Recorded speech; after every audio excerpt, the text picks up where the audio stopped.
about our nation and God and everything. I just want to know, how much do you love your country? What's your nationality? I'm confused. By wearing this one? So what my nationality is, so what color all y'all are. Right. Let me explain. Let me help you understand. I know. I love all of you. At one time, Jewish people lived in Germany. You understand that, right? I'm German as well. I know. At one time, Jewish. That's why I asked you your nationality. At one time, Jewish people lived in Germany, didn't they? Did they? And during World War I, they fought for Germany. They loved Germany. Really? Until one day, Adolf Hitler began to exterminate them. And then they turned on their country and went for a land of their own. Well, this is what you have to understand. We have served this stinking country. There's nobody more patriotic than black people.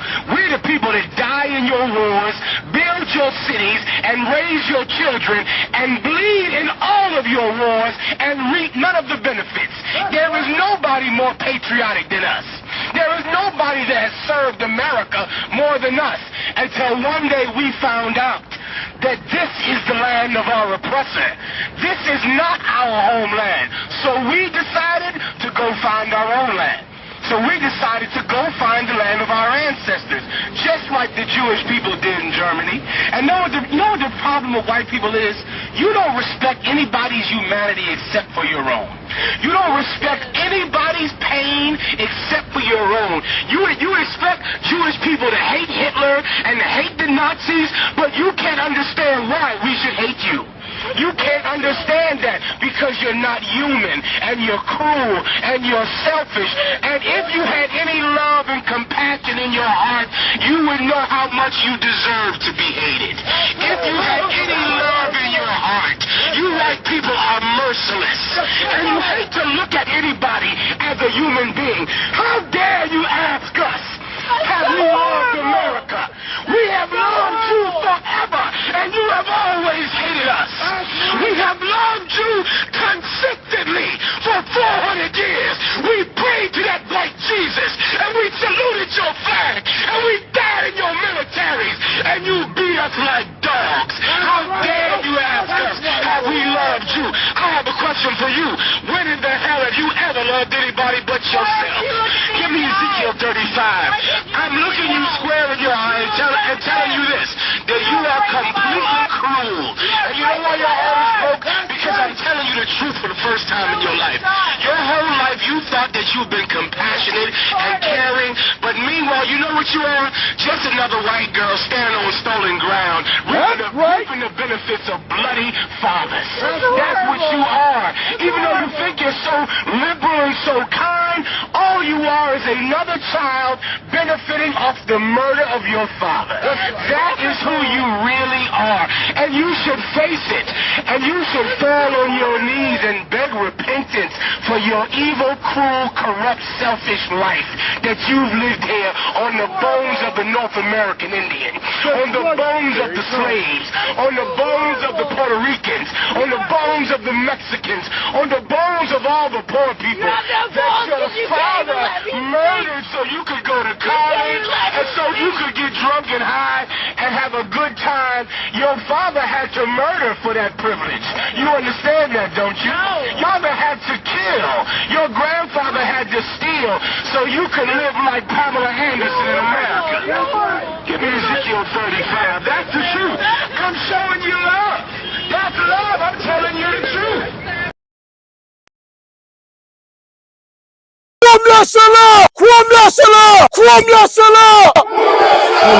Serious, and you're looking for a Christ man, the one who's anointed with the Lord, with the Spirit of the Lord, to do His will. I'm that nigga.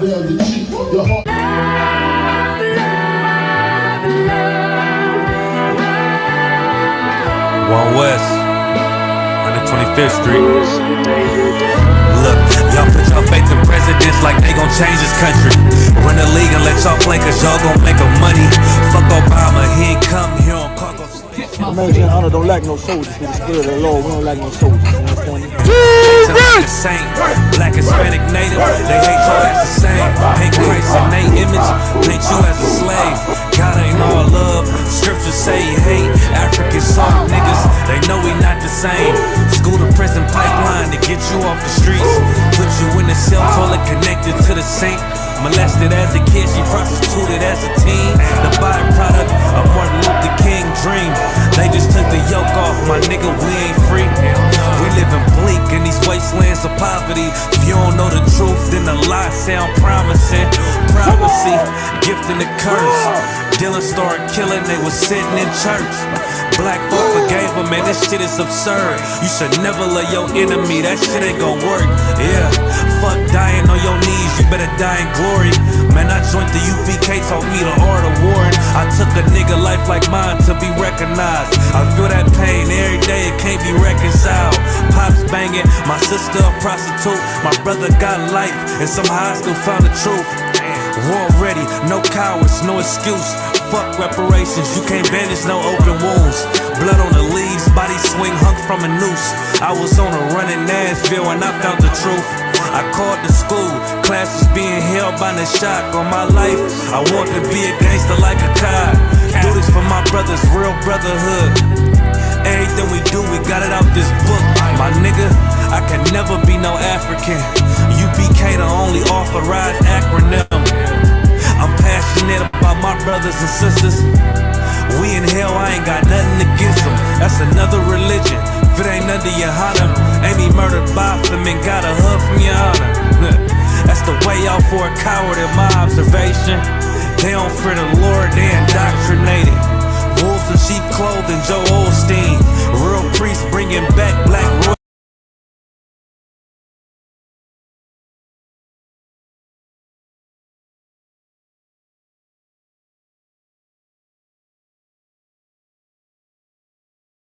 Image, paint you, brother got life. I got brothers at the border ducking ice agents. I got the name change, it was life changing. My family thought it was free, so I'd never stick no fork in no pig. I was dead till I found out how to live. This brotherhood taught me how to be a man. I came back to my roots, I had to dig. A couple gaps I had to bridge. I got a rib, I'm married to this work. You wanna serve the Lord, he ain't in the Christian church. I had to dig. A couple gaps I had to bridge. That's right. That's right.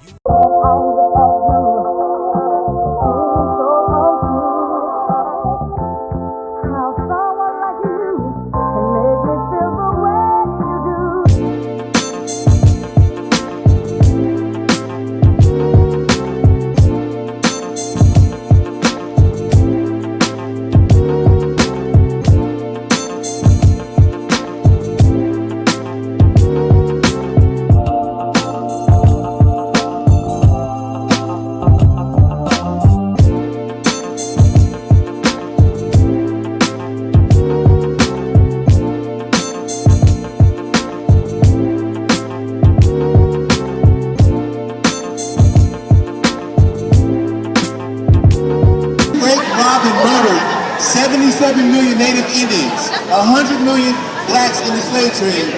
You are responsible for the crimes of your forefathers. A lot of you white people walk around here like, I never had slaves.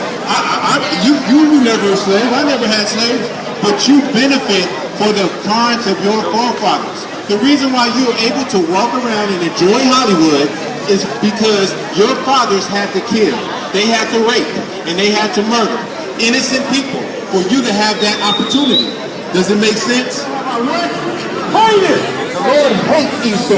And if you so-called white people, you are descended from a man named Esau in the Bible. I think you better learn your history, okay? You are the original caveman. And this is the original caveman that you see right here. The original. I'm in a hell of a hole. Was never expected to grow. Just obstacle set in the road. That a result of me selling my soul. The story I'm telling is cold, but yet it's what everyone knows. The white man's the devil is known. America was never our home. Only a place of captivity, save facility, hating disfigure me. They claim that I'm lazy, be killing me. Maybe this slavery draining my energy. As a young black man, I feel that I have an obligation to my race of people. not to no other race or no other nationality, just to black people. As a young black man, I feel that I have an obligation to my race of people, not to no other race or no other nationality, just to black people. When nowadays I work hard on the job till I come cross y'all. Still like I'm a criminal.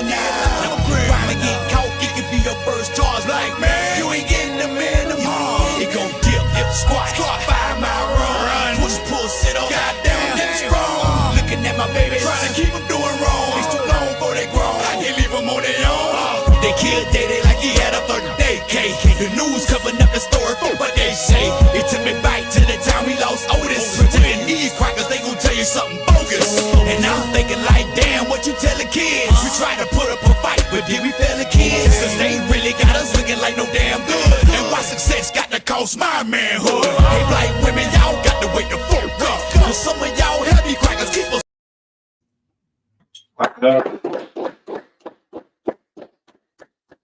Shalom, Israel. This is Priest Officer Walter Barr.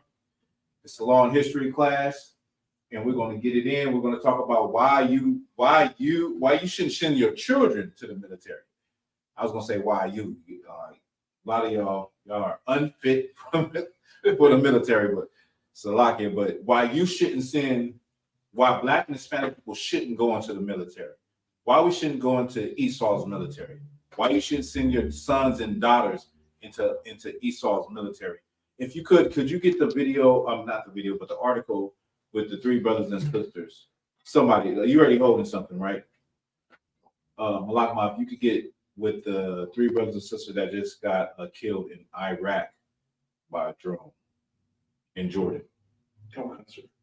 And then you hold that, and then let me get what I asked for first. Give me Deuteronomy 28 and 15. Come on, bro. This is the book of Deuteronomy, chapter 28, verse 15. But it shall come to pass, if thou wilt not hearken unto the voice of the Lord thy God, to observe, to do all his commandments and his statutes, which I command thee this day, that all these curses shall come upon thee. All these curses. All of these, read it again. That all these curses, all of these blessings, that all these curses, all of these good things, that all these curses, all of these great things, that all these curses, all of these opportunities, that all these curses, all of these curses, go ahead, shall come upon thee and overtake thee. Verse 16, cursed shalt thou be in the city. You can stop that. All of the curses would come upon us and overtake us. I want you to skip down to Deuteronomy 28 and 68.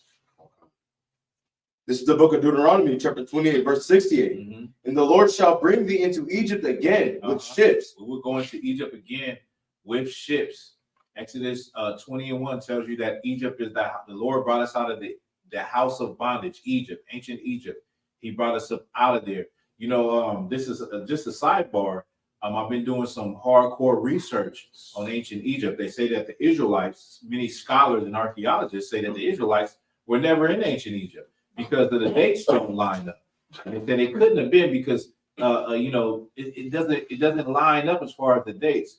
Well, I found out that when people like the historian Manetho and different who is an Egyptian historian that lived in the 3rd century, people like him and archaeologists, when they list the pharaohs in succession, just a long line chain of pharaohs.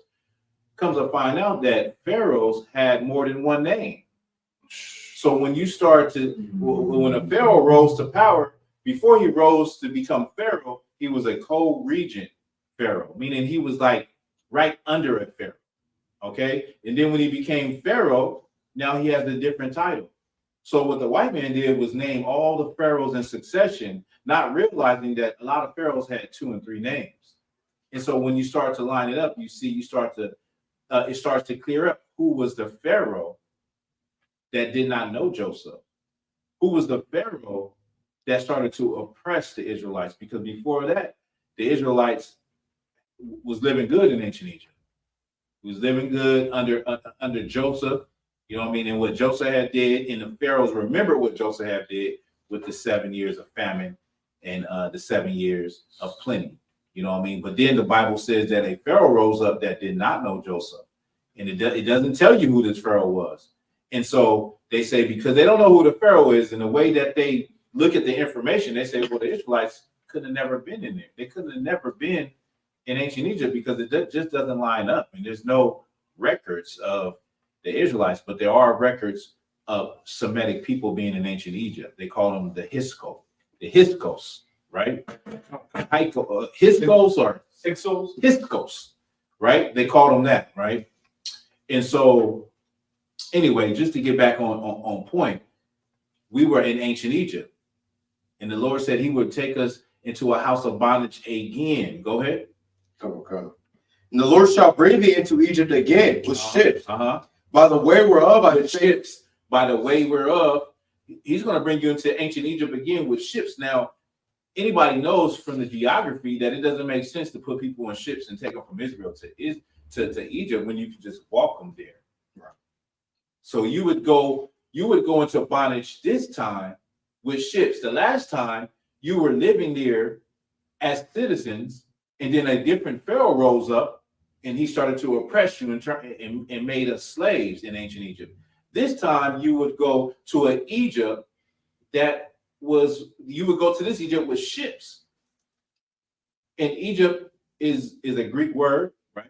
And according to Exodus 20:1, it is the house of bondage. It also means the house of bondage. So you would go into bondage again with cargo slave ships or with ships. Go ahead. By the way whereof I spake unto thee, thou shalt see it no more again. So when Moses is saying the way whereof, where I'm saying this to you, where I'm telling you, you will not see this again, which there was in the wilderness when Moses was telling them this. He said, you won't see it again. Go ahead.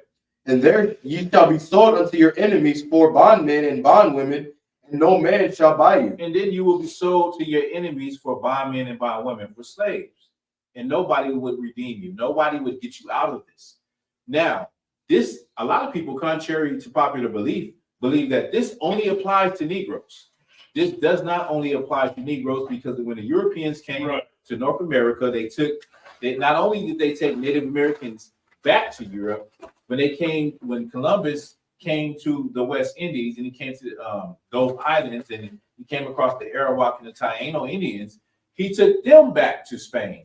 Not only that, when Spain was fighting those wars against the indigenous people of Mexico, they not only took them back to Spain, they put them on plantations in Veracruz, sugar plantation. Right. This is a historical fact. So when you talk about the curses and you talk about plantations and you talk about slavery and you talk about being put on a boat, this happened to all of us. It may have been on a bigger scale, a larger scale with the tribe of Judah and the tribe of Levi and Benjamin, but it still happened to the whole nation. No matter in what capacity that it happened, it still happened. Go ahead, Malak. Well, I'm say they found Mayan slaves, like slave ships that were carrying Mayan slaves at the bottom of the Gulf of Mexico. Right. There you have it. They found Mayan slave ships that was carrying slaves in the Gulf of Mexico, the Yucatan Peninsula.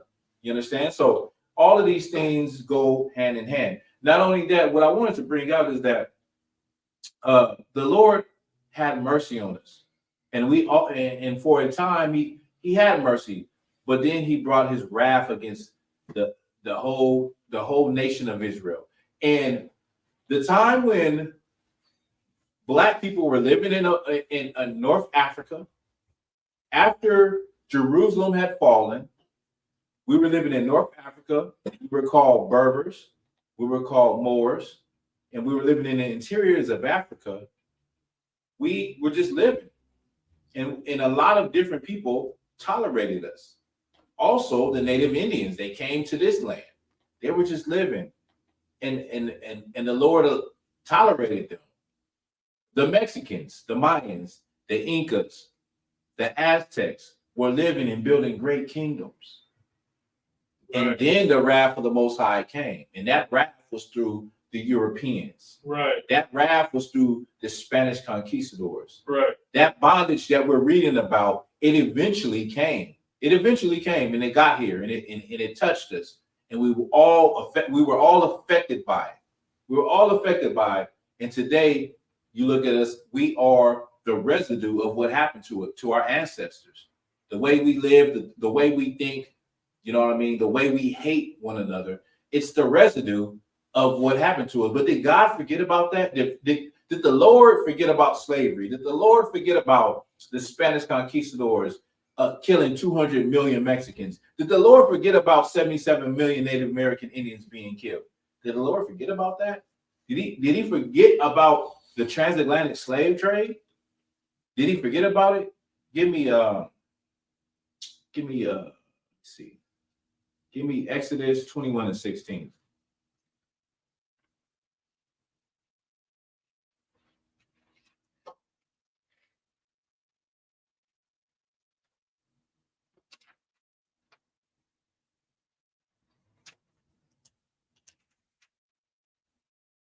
This is the book of Exodus, chapter 21, verse 16. And he that stealeth a man and selleth him, or if he be found in his hand, he shall surely be put to death. He shall what? He shall surely be put to death. If you steal a people, if you kidnap a people, if you take a people, if you rob a people, and that people be found in your hands, you shall surely be put to death. Now give me Revelations 13:9. The Lord did not forget about what happened to his people. The problem is that his people have forgotten about him. That's the real issue. We have forgotten about him. We have forgotten about the law, statutes, and commandments. We have forgotten about what is our walk, what is our way. Instead, we follow another people's way, another people's culture. Go ahead. Come on. The book of Revelation, chapter 13, verse 9. If any man have an ear, let him hear. The Bible says, if any man has an ear, let him hear. Everybody has ears, so you know it's not just talking about being able to hear physically. It's talking about being able to hear spiritually. What the Lord is saying. Go ahead. Verse 10. He that leadeth into captivity shall go into captivity. He that leadeth into captivity shall go into captivity. Young man Jeremiah, what does captivity mean? Like, if I take you captive, what does that mean? Like you're stuck there, kind of. Say that again. Or like you're slave there, or like yeah, you're like a slave. Like if I take you, like in SeaWorld, they have killer whales that are captive. Right. They got dolphins that are captive. You know, I seen a video of a orca, a killer whale, and they had him in this small pool, and he was just swimming in a circle. And I said, that is such a miserable life. Can you imagine being caged in a circle, a rectangle or a circle cage with a wall, 4 surrounding walls or whatever, and you can't go any further? Another video I just recently seen was of a bear that had been in captivity for like 20 years of his life. He was on a chain like a dog. And when he was free, he's in a free like park where they rescue animals. And every now and then he starts to just walk in a circle in the same spot for hours because he's so used to being in captivity. He doesn't even realize sometimes he's free. Sometimes he's free. Sometimes he just snaps back into his old ways and just walks in a straight circle. That's captivity. Go ahead. So not sure saying about the. Well, there's a whole documentary about the killer whales. About the killer whales? Yeah, Blackfish. I don't know if you've ever seen that. Oh, no, I've never seen it. I need to see that, though. Yeah, about the killer whales. And another part about the killer whales is you see how their dorsal fin is bent. It's because they're not able to, like, roam and go miles and miles like in the wild. They swim miles and miles. They found killer whales that sometimes they're in the Pacific Ocean. Another time they find them, they're way in Alaska somewhere. Like they travel a long ways, but imagine just being locked up in a pool, looking at some white man throwing you pieces of fish to do tricks. And that's why the Bible said what it said about the animals. But I don't want to get off base. But it's a precept where the scriptures say even the animals know. I'm paraphrasing. Even the animals know who the devil is. Even the trees, when when your oppressor is done away with, even the trees are going to be happy. And you know what he does to the trees and decimates the forest and the rainforest. Keep going. Come on, God. The book of Revelation, chapter 13, verse 10. He that leadeth into captivity shall go into captivity. He that leadeth into captivity is going to go into captivity. This is the Bible. This is not Christianity that says that you're going to be in heaven with the person that put you in captivity. That's Christianity. That's what they tried to teach the slaves. That just be good, be a good servant of Jesus Christ, and one day you might be in heaven with your master. But the same person that had you captive. The Bible says that the person that had you captive is going to go into captivity. Right. Go ahead.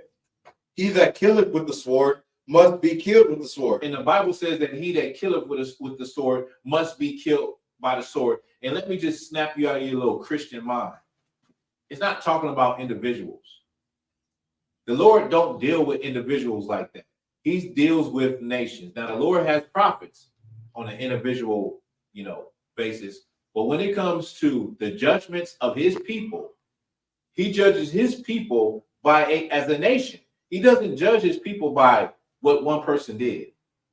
That's not how he judges the nation of Israel. And that's not how he's going to judge the people that put his people in captivity. Like when we went into slavery, I'm pretty sure there was some brothers and sisters that were some good people, kind-hearted, gave to the poor, did everything that a righteous person should do. Right. They still went into slavery right along with the wicked of us. So if your argument is, what about the white people that was abolitionists? What about the white people that fought in the civil rights movement? What about the good white people? There are good white people. I'm not going to deny that. There are good white people that do everything they can to help Black and Hispanics. But that doesn't mean that they're not a part of the nation of Edom. Right. So they still have to suffer the judgments of their nation. Just like our forefathers and foremothers had to suffer the judgment of our nation. Go ahead, Malak. There's a place here that says where the Lord does. It's in the Bible where the Lord said he doesn't judge, he judges entire nations. I was wanting to know the precept. The precept, I can't recall it. I can't even paraphrase it. But if somebody could put that in the chat, possibly Quadash, brother know every damn thing. Brother know every damn precept known to man. You know what I mean? But there is a precept, and I can't paraphrase it. I can't even think about it. But just common knowledge is that the Lord judges us by nations. He sends other nations to do things. He destroys nations. He's not, when he talks about the Egyptian, or when he says Pharaoh, he's not talking about a specific Pharaoh. He's talking about the nation of Mizraim, or the Egyptians, or the conscious community, Kemet. You call it Kemet, Kemetic, or whatever. He always deals with nations of people. That's how he dealt with us. Right. Is anything more on that? Come on. Go ahead. He that killeth with the sword must be killed with the sword. He said that he that killeth with the sword must be killed with the sword. Go ahead. Here is the patience and here is the patience and the faith of Salaki. Here is the patience and the faith of the saints. This is the patience and the faith of the saints. This is like you talk about the saint in the Christian church. They talk about the saints being the people of God. The saints are, the Roman Catholic Church. The saints are deified. They're holier than thou. Well, the saints are patiently waiting for the people who put us in captivity to go in captivity. Right. The saints are patiently waiting. The holy people, the people that won't do no wrong, that God loves, and they're so godly. Well, the Bible says those people, the saints being the elect, being the nation of Israel, they are patiently waiting for that day to come when the people who have done so much a disastrous, a terrible terroristic things to God's chosen people finally get their just due, finally get the righteous judgment that they have always deserved. Right. Okay, you can drop that. Let me get let me see. Is there anything I want that? I'm just gonna drop it, and I'm gonna go into the main part of tonight's class, which is do not send your children into the military. Do not think that you are going to reap a reward for being in the military and serving your so-called quote unquote country and being a patriot and being patriotic. America doesn't give a damn about your patriotism. They don't care about your patriotism. All that they're doing is reaping off of the blood of your children, off your sons and daughters. And if you could give me that article with the brothers and sisters who were just unalived in Iraq, in Jordan, in the Jordan by a drone. These drones is crazy. I got it, sir. Yeah, come. This is from U.S. News. Shock, grief, and mourning for 3 Georgia-based U.S. soldiers killed in Middle East drone strike. Savannah, Georgia, described by their parents as bubbly and constantly laughing, Specialist Kennedy Sanders and Specialist Brianna Moffitt became close friends soon after enlisting in the Army Reserve 5 years ago. Sergeant William Jerome Rivers served a tour in Iraq before joining the same company of Army engineers. Now, all of them are from Georgia. They're from different cities in Georgia. I had read it a little earlier on Black Authentic Truth, but I believe one of them is from Savannah, Georgia. One is from Carrollton, Georgia, and the other I can't remember. So like, I didn't know if it's in that article, but you can go ahead and go. The 3 citizen soldiers from different corners of Georgia all died in a weekend drone strike on a U.S. base in Jordan near the Syrian border that also wounded more than 40 others. But hold on. Brother named Zebulon said, what happens if we get a draft coming soon? Do we serve the time in prison instead of going to the draft? I would rather be in prison than serve in the military and be forced to go kill another people that is the enemy of my oppressor. Right. You understand? If they draft you and they forcing you to go, the draft means that you gotta go. Either you go or you're going to go to jail. That's kind of like, I think that happened to Muhammad Ali. Right. He was drafted to go, but he said, well, I'm going to go to Vietnam and fight some people that ain't never called me a nigga. And I'm going to get to that. I'm glad you brought that out, brother. I'm glad you brought that out. You asked that question because I'm going to get to that. Go ahead. Come, sir. The 3 citizen soldiers from different corners of Georgia all died in a weekend drone strike on a U.S. base in Jordan near the Syrian border that also wounded more than 40 others. Families of the slain reservists said they were shocked when uniformed military officers came to their doors to deliver the news Sunday. While President Joe Biden has promised the U.S. will respond, Moffitt's parents said they hope there's no escalation in violence that kills more American troops. Their daughter celebrated her 23rd birthday overseas just 9 days before she was killed. That's a damn shame. 23 years old. You haven't even experienced life yet. Which one is that? Do you have a picture with the name? Because I got the picture, but I don't know. Oh, Sanders. So which one are you talking about right now? Because I can see her name on her. Yeah, Moffitt. So Moffitt is the one to the far left. That she just had celebrated her 23rd birthday 9 days ago. Go ahead. Okay.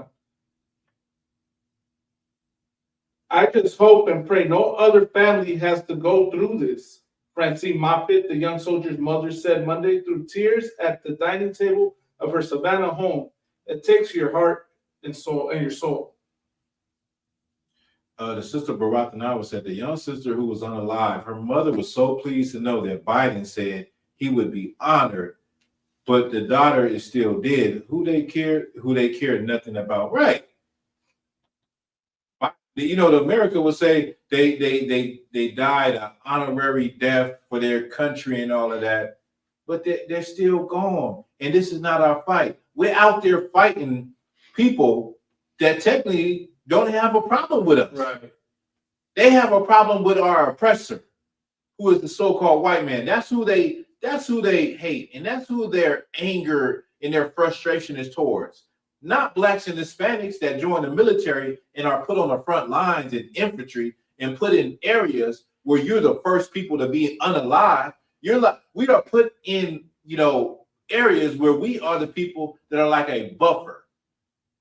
So we're the people that take the brunt of the hit first, the blow first. And we are the people that are expendable. Meaning it doesn't matter if how many of us sign up. They're going to use us to be expendable. Go ahead. I was just gonna say, sir, it's crazy. These two sisters and that brother died, right? Mm-hmm. And they're technically Americans, right? They're Americans that fought and gave up their lives for sin. They died in a terrorist attack out there. Right. And just what I couldn't help but notice is that America is not going out of its way to attack Jordan, to attack Syria for their deaths. Meanwhile, the Israelis, right? How many Israelis died when Hamas attacked? Man, this brother bring out a heavy point. Man, clap it up for this brother. This brother bring out a heavy ass. He's bringing out a heavy ass point. Salaki, excuse my language. But what the brother just said was so heavy. He said the United States ain't going out their way to go and attack Jordan. But when that stuff happened to the Israelis from Hamas, they went out their way. They ain't stopped yet. Right. I think how many people did they unalive in Israel? It was under 1,000, right? Man, they probably like at 20,000 that they done unalive on the other side. And the UN is getting into them, telling them they need to stop. This is hate. This is genocidal war crimes. Right. They are not stopping. They are trying to literally obliterate the Palestinian people. Meanwhile, America is talking about we're gonna do something. We'll get to it. We promise that, we're going to give them, America has the greatest military in the world. If they want to get at you overnight, they can get at you overnight. They have technology out that can literally, a drone that a man is sitting in a room playing like a video game in America, and he can be somewhere in the desert, and it can hit with pinpoint precision. You can be on a bicycle and you can be in the middle of a city and they will hit the target.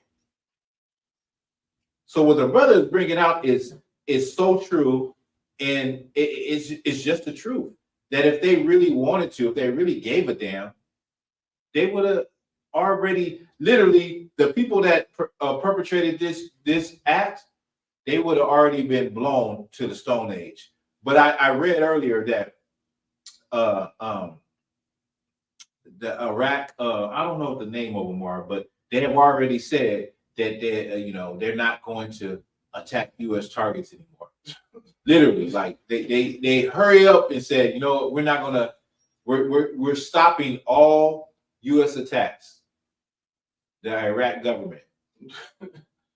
Go ahead. No, so like I just want to say, sir, just because you mentioned the Palestinians, I bet I'm waiting to see the Palestinians protest for these brothers and sisters that died, right? Right. They talking about, standing in what is it, solidarity and unity. Right. Just 3 black folk that died in war. I hope y'all heard what the brother just said. He said he waiting on the Palestinians to denounce what just happened. Because you remember, like, when that Israel-Palestinian thing happened, many people were saying, well, this is not our fight. This is not, like, when it comes to Black and Hispanic people, we shouldn't get involved in what's going on with Israel and the Palestinians. Right. Because it's not a fight.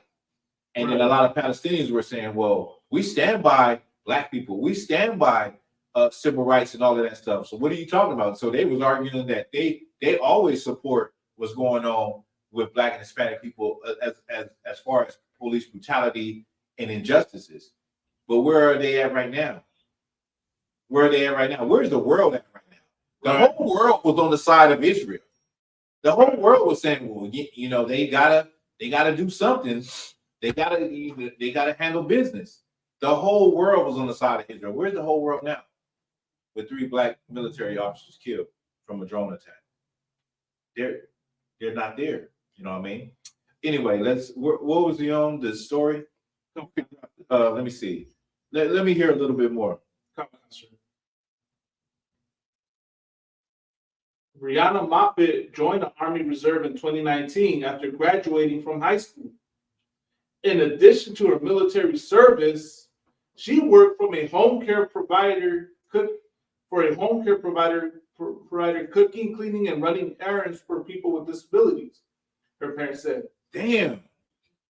Go ahead. When Moffitt left with fellow soldiers from the 718th Engineer Company, 926th Engineer Battalion based at Fort Moore in August, it was her first overseas deployment. She was the oldest of 4 siblings. Every morning, Francine Moffitt said her 8-year-old daughter would call her big sister to say hello while riding to school. Whenever the Moffitt family called, they typically would hear from Sanders too. You can drop that. Y'all can go read the story of this sister on your own. But the point is that these are real people like you and me, Blacks and Hispanics like you and me, that thought that, you know, joining the military will make them something. Joining the military will fix their life. A lot of times in the Black and Hispanic community, when we get out of high school, we're looking around like, what do we want to do with our life? Right. And what the military advertises to you is that you have security and that you can become something. And you look around at your family and you're poor and you come from a family that's broken. You come from a family that's in shambles in a goddamn ghetto. Right. And your uncle is on drugs. Your auntie is on drugs. Your father sells drugs. Your brother is in a gang. You got brothers and sisters that locked up in prison, don't know when they're going to get out. And you look at your family and you say, I want to make something of myself. I want to be somebody. I want to try. And what the military offers you, or what they advertise, is they will give you money for college. We'll give you skills to survive. Let me show you something that they used to post when I was growing up. Put this video up real quick.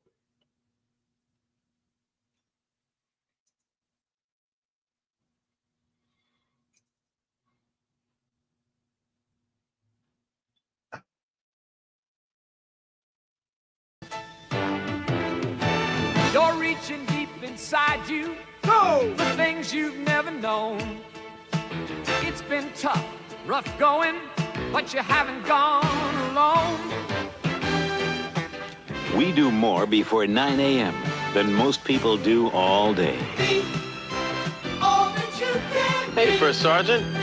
Good morning. You can do it in the army.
when it comes to when they came to ancient Rome, what was this saying? They don't even pay them enough to take care of their families or themselves. That's right.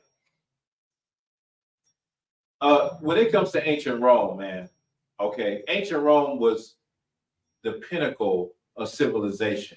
And there were so many different people coming into ancient Rome, but you were really big when you got your citizenship.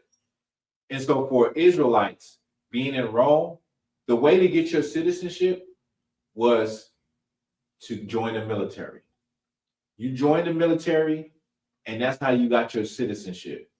Right. And once you got your citizenship, you have rights that a lot of people don't have. Like this is in Salakia. I'm paraphrasing, but this is even Paul talked about this. I think it wasn't some soldiers that was coming against Paul, some Roman soldiers, and Paul said, "You gonna talk to a citizen of Rome like that?" This is in the Bible. Right. If you could find me where Paul says that he's a citizen of Rome because of the way that he's being treated, but when he says I'm a citizen of Rome, they realize they got to treat him different because he's a citizen of Rome. The point that I'm making is that we have to go into the military to become a citizen. In America, you go into the military and you still don't get no damn respect when you come home. Right. You still are looked at as a nigga and a spit. You're not treated any different. There's a video with a brother. He has this whole suit on. He's in a car at the gas station, and the law enforcement pulls him over, and he's telling them, "Hey, man, I'm in the military. I'm doing this, blah blah blah." They didn't make him get out. They sprayed him with mace while he's in his car and dragged him out the car.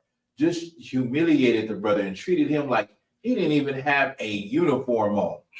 Meanwhile, in my opinion, in your opinion, and everybody's opinion, we feel like if you're in the military and you're fighting for the freedom of America, you're better than a law enforcement officer. You should get more respect than a law enforcement officer. But yet, then again, they don't even respect you as a Black and Hispanic with a uniform on, and you going to a whole nother country fighting for them. Right. To be able to drive in a police cruiser, and they still treat you like a dog and drag you out of the car and treat you like less than a person, but you fought for your country. That's what's waiting for you if you join the military. Go ahead, Al. So like, I just want to answer. I don't know if you ever seen that movie Flags of Our Fathers. Lie, haven't. Okay, well, yeah, it's about that famous statue in Washington D.C. where it's the soldiers holding up the flag like in World War II. I know what you're talking about. And that movie is a scene because one of the soldiers that helped put that flag up was a Gadite. Okay. And there's a scene where he's at a restaurant trying to get something to eat, and the white man would not serve him. Yeah. Because he said they don't serve Native Americans. This is one of the brothers that is that, and I'm sure they would, if they could get it framed, they would put that picture in their house. Right. Like as a proud American, right? Not knowing this is the Gadite that was in that picture, pushing up. I'm pretty sure y'all familiar. What the brother was talking about was that statue where you got like 4 soldiers like bending over to push up a flag and stand it up. Well, one of those brothers was a Gadite, and he talked about going to a restaurant and they would not feed him because he was a Gadite because they just don't give a damn. You know what I mean? They don't understand that God's chosen people is the reason why they even have a stinking country. Right. You know what I mean? What was that? Well, anybody hold anything? Like you're looking for you said where Paul said yeah, if you can find it, cool. If you can't, it ain't no sweat. Where I want to go. Give me what I want. Give me Proverbs 3:30. Talk about when it comes to not only being in the military, but being in law enforcement also. The book of Proverbs, chapter 3, verse 30. Strive not with a man without cause. The Bible says to strive not with a man without cause. That's what you're doing when you join the military. Now you're enlisted. And now they're sending you somewhere and dropping you off somewhere to fight a people 1,000,000 miles away that you know nothing of, They've never been your enemy. And now you're going to strive with this people you don't know. Host, drop that. You raise your hand. Yeah, I got it. Let me hear it. This is the book of Acts, chapter 22, verse 26. When the centurion heard that, he went and told the chief captain, saying, "Take heed what thou doest, for this man is a Roman." Then the chief captain came and said unto him, "Tell me, art thou a Roman?" He said, Look. He said, "Take heed what you do to this man, because he is a Roman." I'm just showing you that Roman citizenship was very important. You can talk to people any kind of way, but don't you talk to the Americans like that. Don't you treat American like that.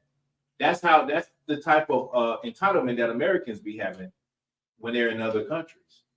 That's the type of love that Americans get when they're in other countries. When they realize this is an American citizen, we got to move accordingly because we don't want no fallout diplomatically. Go ahead. Then when the centurion heard that, he went and told the chief captain, saying, "Take heed what thou doest, for this man is a Roman." Then the chief captain came and said unto him, "Tell me, art thou a Roman?" He said, "Yea." And the chief captain answered, "With a great sum obtained I this freedom." And Paul said that I was freeborn. Right. So there was this big thing about they're treating Paul like any kind of way. And then Paul says, "Listen, I'm a Roman.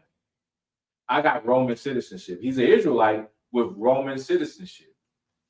And so that Roman citizenship was very important. And it took you a long way. And you got rights and you got things where people can't cross you and can't treat you any kind of way. But when Blacks and Hispanics and Native Indians serve in the military as American citizens, they don't even get treated like that. They get treated worse. Right. We die deaths that nobody knows what happened to us. Vanessa Guillen, right? What else? Who else? There's plenty of Lavina Johnson is a sister. There's plenty of brothers and sisters, and y'all know of this, that are in the military or was in the military, and they mysteriously be unalived in the military on American soil, and nobody knows what happened to them. That the facts are hard to figure out. They're doing investigation and all of this crap. You know what I mean? That's what we get when we send our sons and daughters into the military. Then they come home and they're looking for work and they're trying to find something to get into, or they get treated just like anybody, even though they're fought for their country, quote unquote. They're patriotic. That America's supposed to love somebody that fights for their country. They're supposed to respect somebody that fights for their country. Right. They're supposed to treat somebody that fights for their country differently. And they show so much damn respect. Meanwhile, the veterans are sleeping outside in a damn box. Somebody that fought in the Vietnam War is in a damn cardboard box,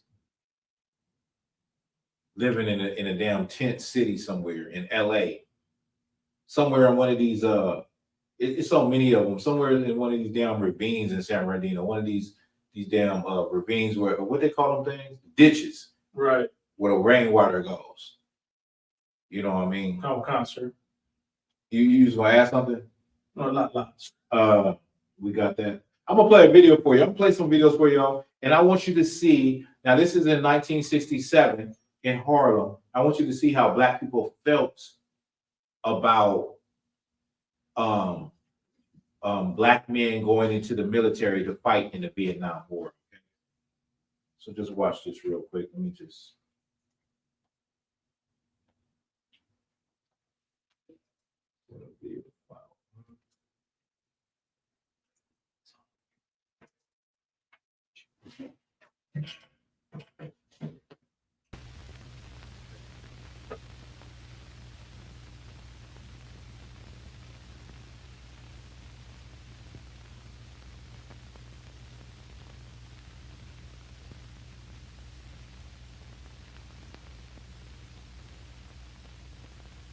I had a friend, right? He was a hunk. came from D.C., came from a rich D.C. family, lives in Georgetown. His father's president of RCA in Washington, D.C., and this guy had been to pretty decent schools, the best schools. It so happened that, I don't know whether it was his luck or his bad luck, but he ended up humping a radio with me. Humping a radio, you know, carrying a radio on your back with me. Okay. Now, I told him that America was corrupt, the system was bad, and that all whites hated any kind of colored people. And he told me, you're a racist, you're sick, man. I told him, you watch your own people for 1 month, then you tell me whether they are racist or not. About a month and a half later, he came to me and told me, he said, Lorenz, he said, I'm a man without a country. So I said to him, I said, why? I said, what, are you kidding me? I said, you pulling a fast one on me again? He said, no, man, I'm a man without a country. So I said, why? He says, I'll tell you later. Later on, he came over to me and he ran it down to me. He says, you were right. He says, I watched them, and most of these people, they don't care for anyone that's not white. They think that everybody that's not white's stupid. And I told him, I told you that in the beginning. He told me, see, he says, I'm a man without a country. He says, I don't know where to go or what to do.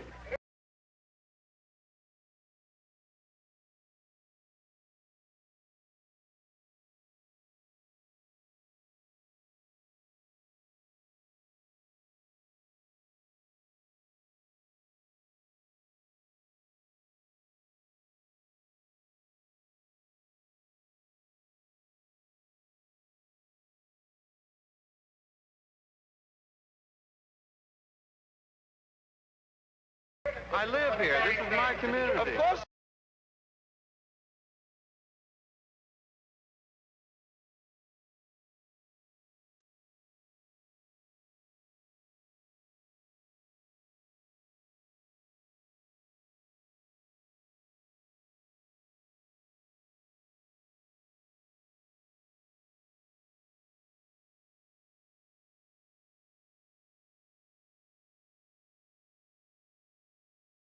You live here, but don't you respect the right of black people to organize their own march?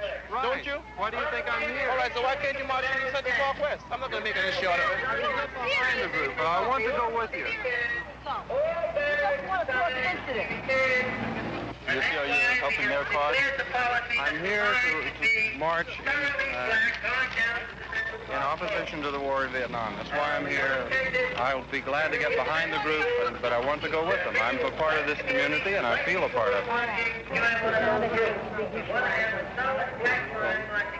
He's supposed to be a president of the United States. He's not supposed to be rewarded. No, I mean, do you think the black man's going to be rewarded if he shows bravery? No. When the black man get back here, he's going to be just like he was before he left. Have you seen the papers where the black man have a white man over his shoulder and saving him and everything else? When that black man come back here, he can't take that same white man over his shoulder.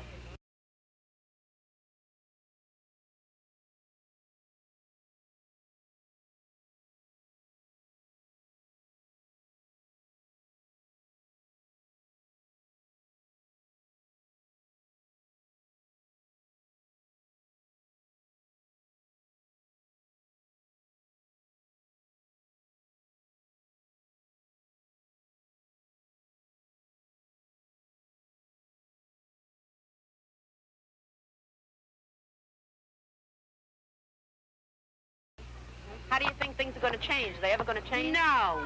No? We're going to change it. Well, why weren't you marching today, then? Can you tell us that? I'm you going. To march? Oh, believe me. You're going to join in the march. I'm going to march. Because I might not live to see it, but my children will live to see it. I'm not going to let that. You and everybody else took everything away from us.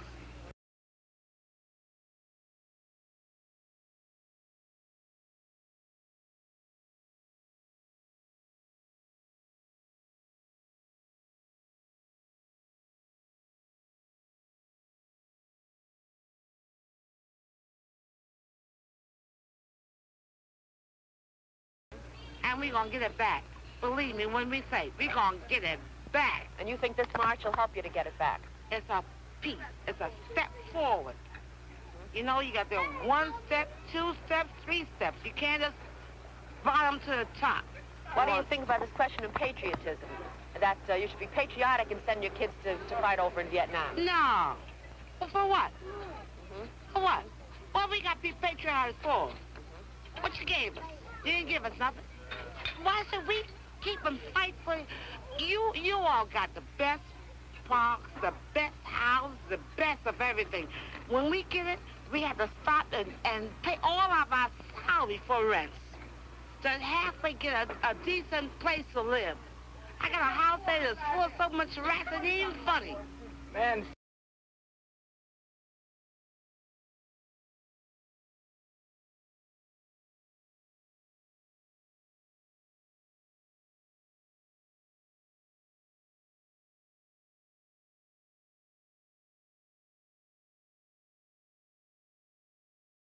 And I'm working every day.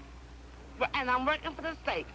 For the United States government that don't even give me nothing. And I got to pay all that rent for rats to come eat the rat food. I put the rat food out there, and when I wake up in the morning, the rat food is gone. I don't know where the rats went. Maybe they live better than I do, but the rat food is gone.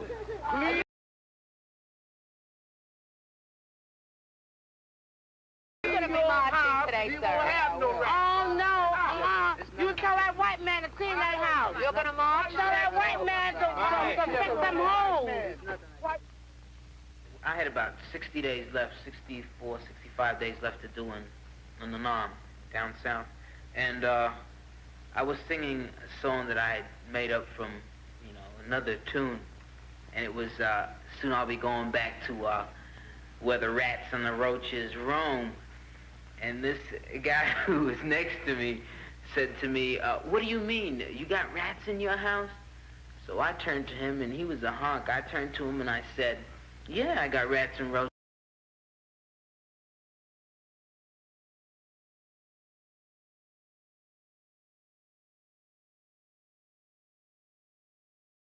in my house. Don't you have any in yours? And he said to me, no. He said he'd never seen a rat. And it started me thinking, because soon I would be going back home and he would be going back home. I would be going back to the rats and the roaches because I knew they were there. And if you come home right now, you can hear them. If you're eating in my kitchen, you'll hear them talking. And, and he would be going back to his nice California pad. And for me, the problem would begin again. And for him, there would be no problem. What do you think of the demonstration? What do you think of the demonstration? I'm going to tell you, I got a son, and I swear I don't want him to go over there. You don't want him there now? No, and I feel like the rest of the mother feel. They don't want their child to go over in Vietnam, and I really don't want mine to go.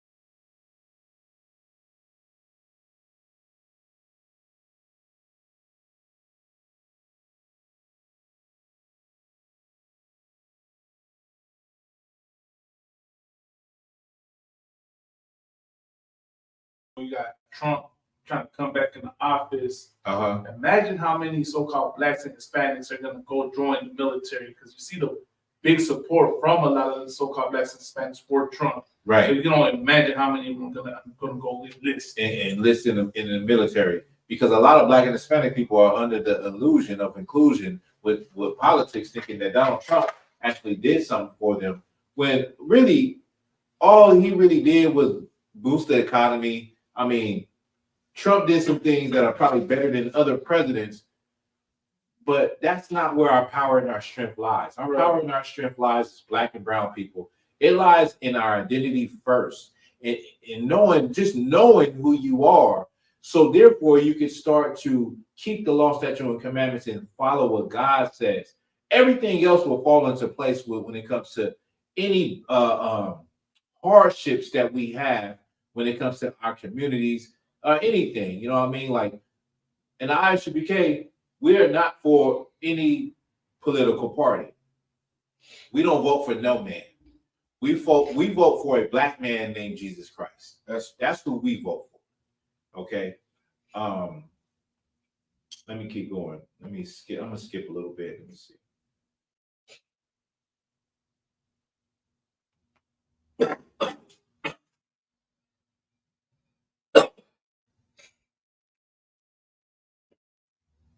My take-home pay was $49 a week.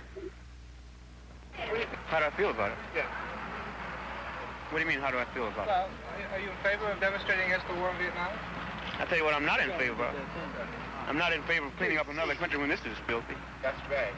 You dig that? What this cracker has to learn is clean home first. Don't worry about Vietnam. You can't guarantee freedom to the people millions of miles away when you got crap going on right here in the neighborhood. He said that what the cracker hasn't learned is that you got to clean your own house first. You can't guarantee freedom for people that's a million miles away, but you're not taking care of what's going on in America. So that in the city, America needs their own face cleaning first. We were no Vietnamese ever called me. He was one of the most scared people I've ever seen doing any kind of an operation. And we were being artilleried by the North Vietnamese artillery batteries in the DMZ, the mountain areas. And he was speaking to another lieutenant, and he was saying, the coons are getting out of hand. He looked over to the other corner of the bunker, and he saw me, and he quickly changed his statement from to colored people are getting out of hand. Now, right away, it doesn't make me feel like I want to help him or I want to serve his cause. And from before, I didn't have any kind of a feeling for it to start with. I was on my way home north, and I stopped in a food shop and had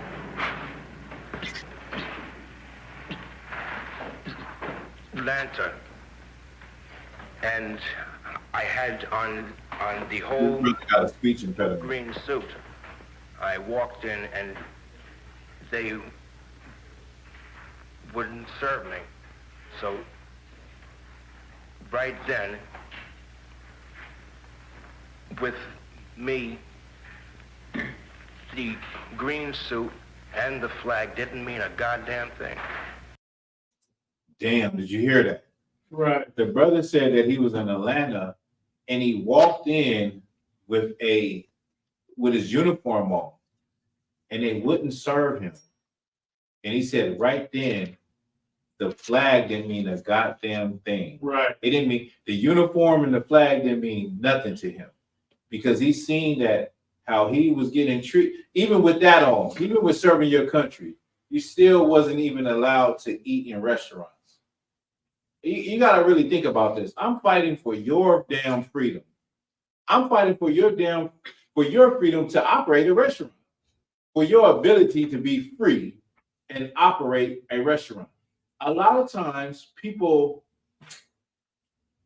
they don't understand what goes into you being on the internet, you being able to do what you want to do, you being able to take a drive on PCH. You feel me? Like you being able to go down to the Pike and just enjoy the pier and all of that. You being able to go to a restaurant and all that. They don't understand that there are soldiers out there killing other people in order for you to have these freedoms. Now think about it in this way. Black and Hispanic people in the military, they're a part of that military. Right. And then they come home and somebody says, no, you can't eat here. You got all your stripes on. You got your uniform on, you clean cut, and you are treated like you are just a nigga. He said, you know what, the hell with that. The hell with the flag. The hell with this uniform, this stinking uniform. You know what? Go ahead, Malak. Like one too, so there's a video on YouTube. If you want me to send it to you, of a brother. He's eating at Chili's, right? You know how Chili's was doing the Veterans Day special, where if you're a veteran of the military, they pay for your meal, you get a free meal. Uh-huh. They accused that brother of not being a real soldier and they took his food away. Oh, really? Yeah. That's crazy. So they took his. He already had his food. He already had his food. He was eating it. The manager from that Chili's comes up to him, accusing him of being, you know what they say, committing stolen valor.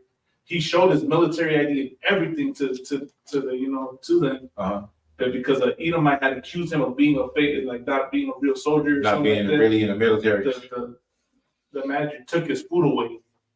So what ended up happening with that story? They found out later he was. They found out he was a real soldier. He served and everything.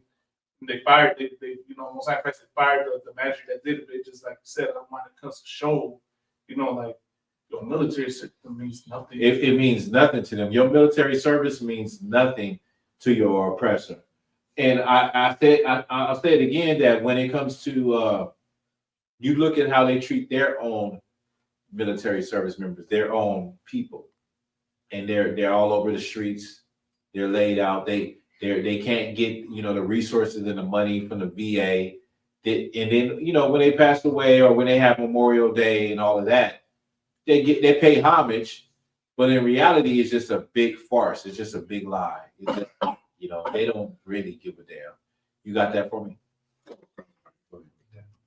Luke 3:10. Yes. This is the book of Luke, chapter 3, verse 10. And the people asked him, saying, what shall we do then? He answered and saith unto them, he that hath 2 coats, let him impart to him that hath none. So if you have 2 coats, and this is saying 2 coats, but a lot of Black and Hispanic people got a lot of clothes that you're not wearing. You got a lot of things that you don't need that you got. You just what they call it when you just collect a lot of stuff. Hoarding. You got a lot of stuff that you're just hoarding.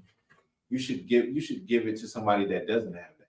You got 2 coats, give it to the brother that don't have no coat.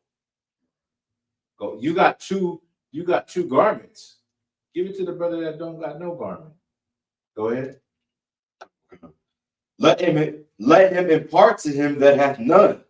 And he that hath meat, let him do likewise. And same with food. You got food and somebody has no food. It doesn't hurt you to give some food away. We know it don't hurt you because we done the Day of Atonement. We done went 24 hours without nothing.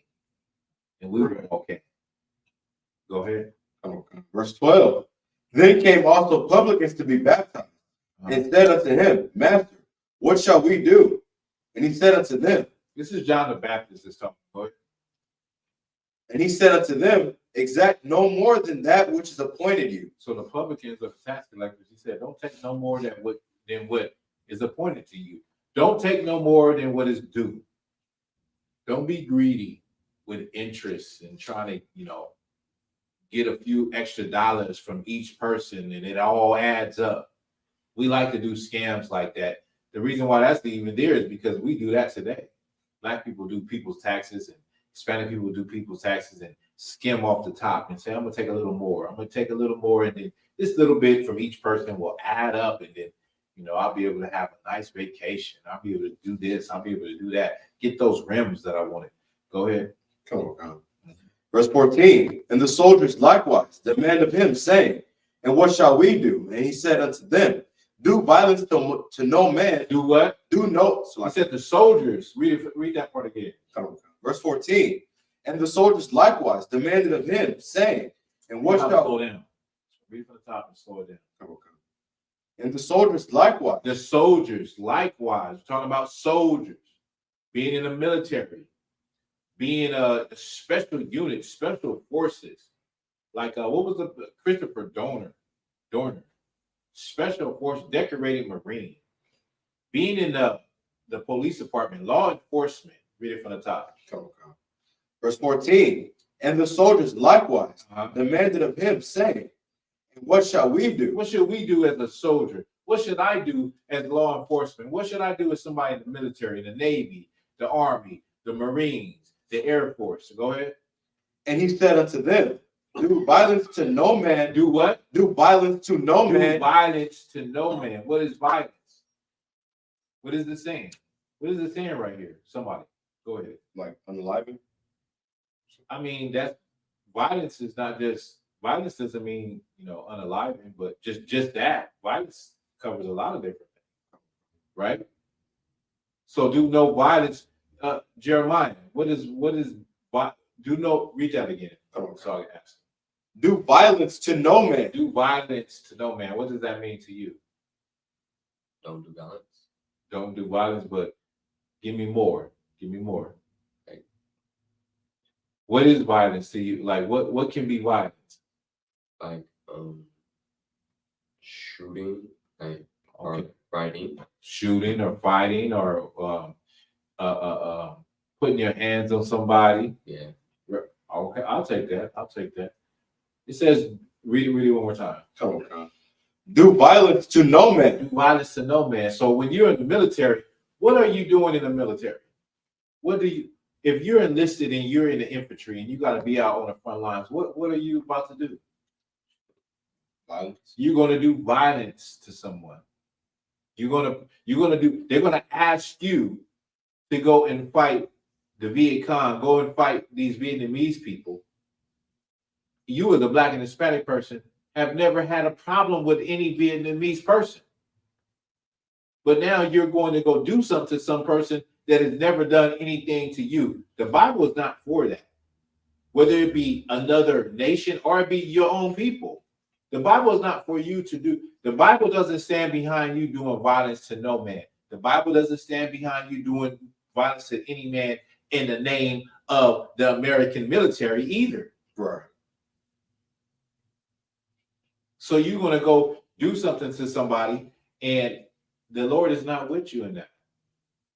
They said in Vietnam, the number one casualties were Black people. That was the majority of the casualties. Because we were out there thinking that we were doing something that was going to profit us when we got back home. And we were on the front lines. Hispanic brothers was on the front lines. And we were the number one casualties. Read it from the top again. Okay. Verse 14. And the soldiers likewise demanded of him, saying, what shall we do? And he said unto them, do violence to no man. Do violence to no man. So if you join the police department, you join the CHP, you join this department as a Black and Hispanic person. Are you going to be in a situation where you're not doing violence to no man? Are you going to be in a situation where you're peaceful with all men? No, you're not. Go ahead, Malak. Of course, that context, right? Because Christians will hear that part. Oh, do violence to no man. See, you're not, and think that you're supposed to let someone, harm you. God, the brother brought out a heavy point. Like a Christian would think, like, do violence to no man means that you can knock me upside my head and I don't, defend myself. I just say, okay, you got me on that one. I forgive you. Let Jesus take the wheel. Let Jesus take the wheel. Like, brother, calm down. Just let Jesus. Boom. Brother, calm down. Look, now you're knocked out. Now you're on the ground. Knock the hell out. No, that's not what it's saying. Do violence to no man is, we're talking about soldiers. If you're put in a position where you have power, you've been given power by the state. You've been given power by, the country as somebody in the army, the military, and they send you to some other country to do what? To snipe people out? To sit on a roof like a coward and just snipe people. To sit in a tank like a coward and press a button that sends a bomb and blows up a damn building. To be in a jet fighter that drops a bomb that levels a whole block like a coward. Right. You're doing in the name of that country, but you're an Israelite. So the Lord is saying, do violence to no man. So now you have a dilemma as an Israelite being in the military or being in law enforcement. Either you're going to be in the truth or you're not going to be in the truth. Right. Because the Lord is not going to be with you. He's not going to be behind you being in a police cruiser, going to a Black and brown communities, roughing people up, framing people, imprisoning people. What happened with the purple cat? What did he do? Framing people.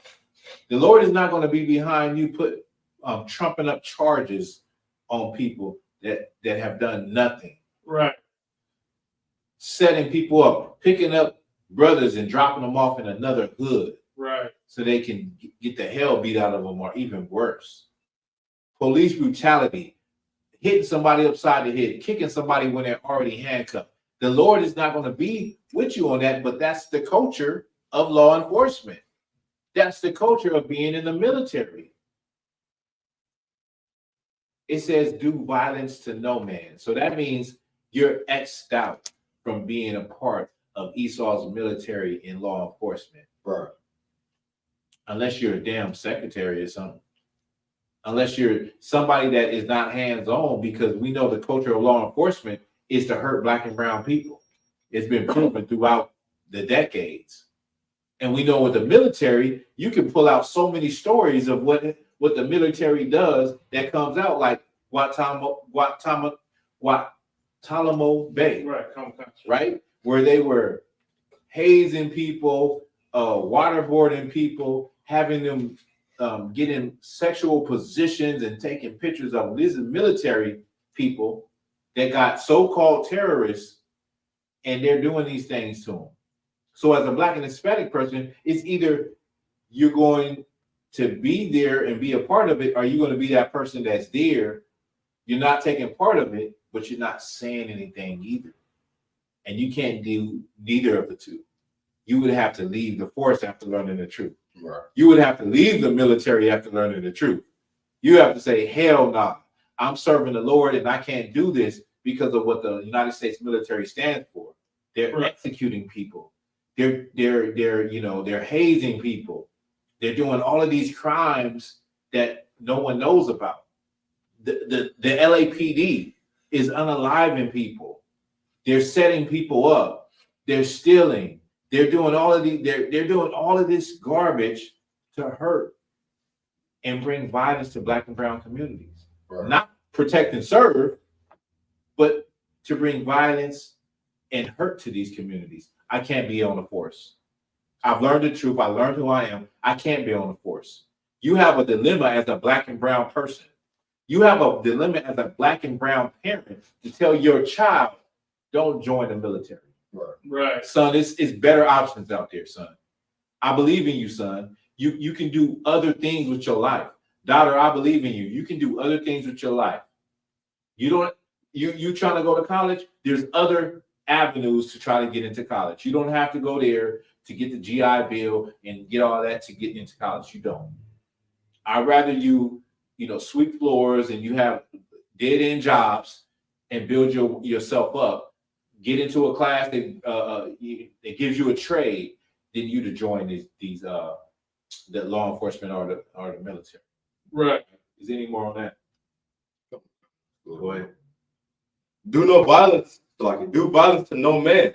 Neither accuse any falsely, and be content with your wages. Neither either accuse any falsely. How many brothers and sisters are getting out of prison that's been locked up for 20, 30, 40, 60 years, and they never did the crime because they were accused falsely. They were accused falsely. The Bible says don't do that. So you can't even join these things because historically, that's what they do. That you got to get them convictions, you got to get your quota, you got to get your arrest up in order to become a detective, in order to get promoted. And this is just a culture of law enforcement. Right. Okay, drop that. You can drop that. Give me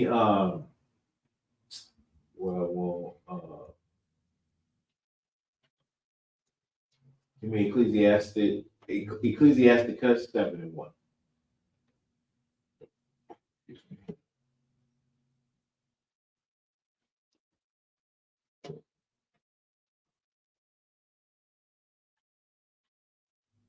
So like you said, 7:1.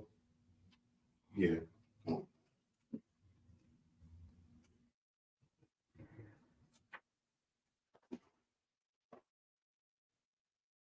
This is the book of Ecclesiasticus, chapter 7, verse 1. Do no evil, so shall no harm come unto thee.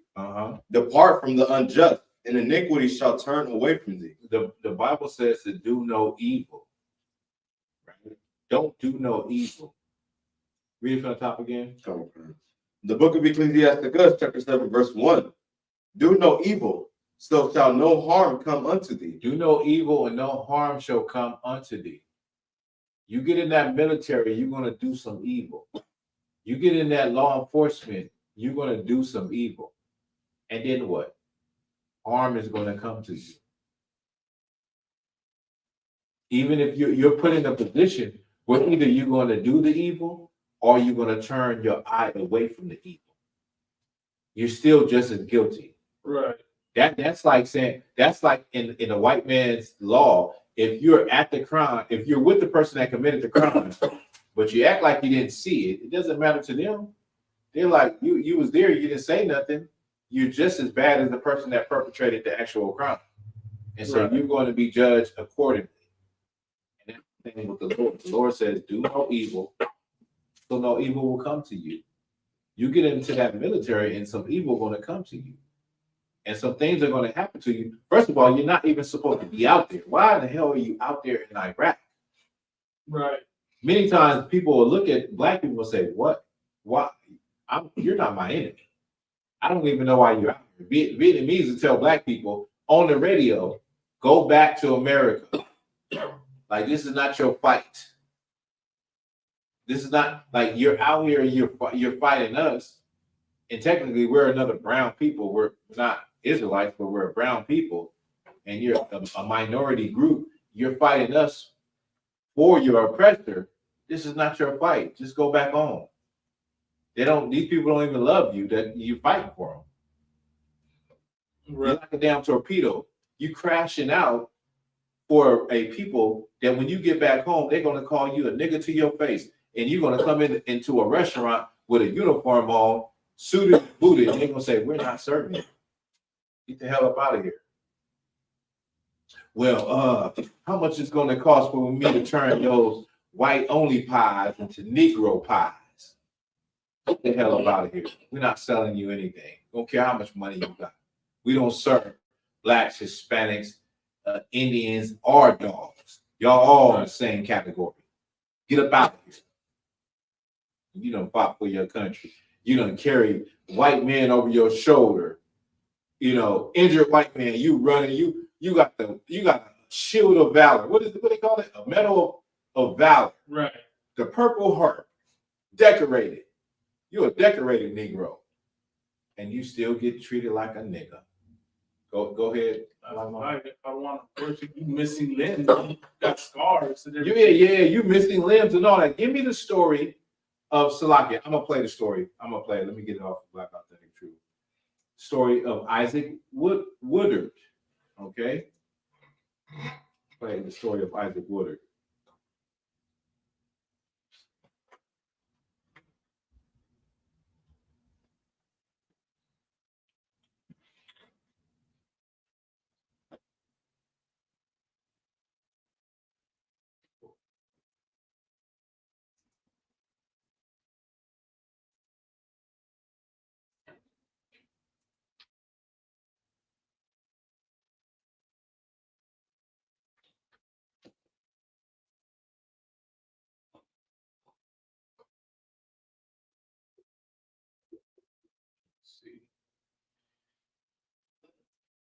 Let me screen share this. Let me drop this real quick.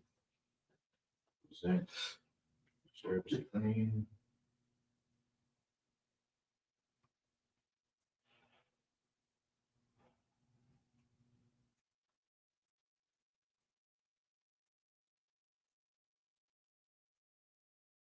In 1942.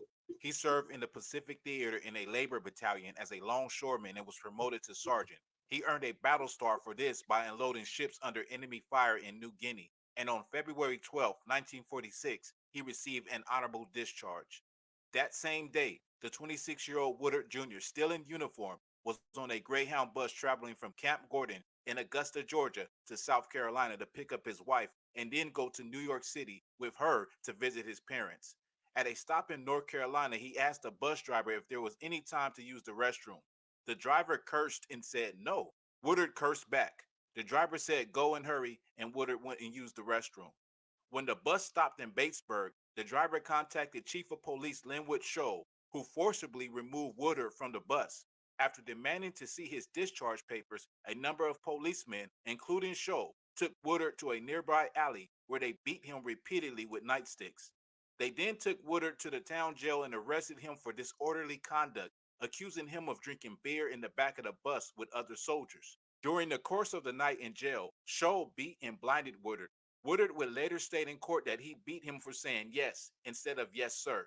Woodard also suffered partial amnesia as a result of his injuries. Woodard stated that he was punched in the eyes by police several times on the way to jail, and later repeatedly jabbed in his eyes with a billy club. Newspaper reports indicate that Woodard's eyes had been gouged out, and documents indicate that each eyeball was ruptured irreparably in the socket. The following morning, the police sent Woodard before the local judge, who found him guilty and fined him $50. The soldier requested medical assistance, but it took 2 more days for a doctor to be sent to him. Not knowing where he was and suffering from amnesia, Woodard ended up in a hospital in Aiken, South Carolina, receiving substandard medical care. 3 weeks after he was reported missing by his relatives, Woodard was discovered in the hospital.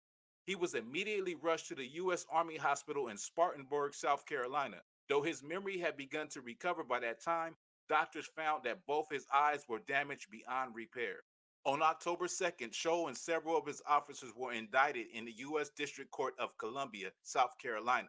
The local U.S. attorney charged with handling the case failed to interview anyone except the bus driver. The presiding judge over the case later wrote of being disgusted at the way the case was handled at the local level. The defense did not perform any better. When the defense attorney began to shout racial epithets at Woodard, the presiding judge stopped him immediately. After Woodard gave his account of the events, Scholl firmly denied it. He claimed that Woodard had threatened him with a gun and that Scholl had used his nightclub to defend himself. During this testimony, Scholl admitted that he repeatedly struck Woodard in the eyes. On November 5th, after 30 minutes of deliberation, the all-white jury found Scholl not guilty on all charges, despite him admitting that he blinded Woodard. The courtroom broke into applause upon hearing the verdict. This verdict brought about the desegregation of the U.S. military enacted by President Truman at the time. Scholl was never punished, dying in Batesburg, South Carolina at the good old age of 95 on December 27, 1997. Isaac Woodard moved north after the trial during the Second Great Migration and lived in the New York City area for the rest of his life. He died at the age of 73 in the Veterans Administration Hospital in the Bronx on September 23, 1992. He was buried with military honors at the Calverton National Cemetery in Calverton, New York.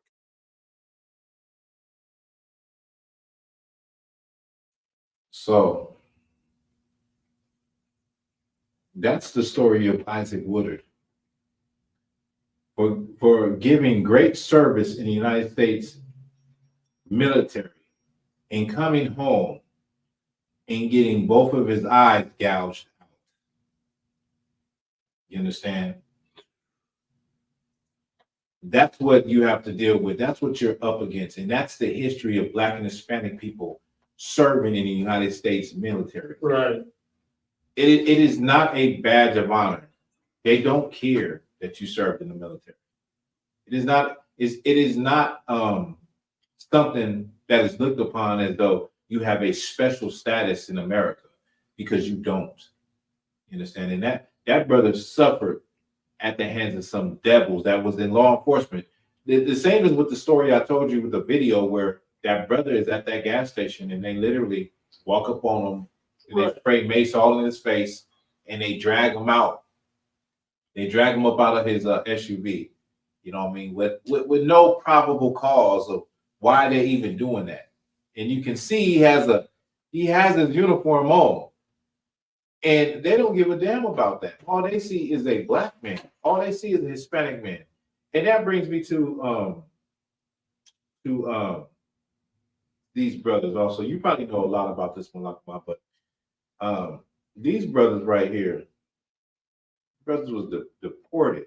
Right. Let's see if I get it real quick.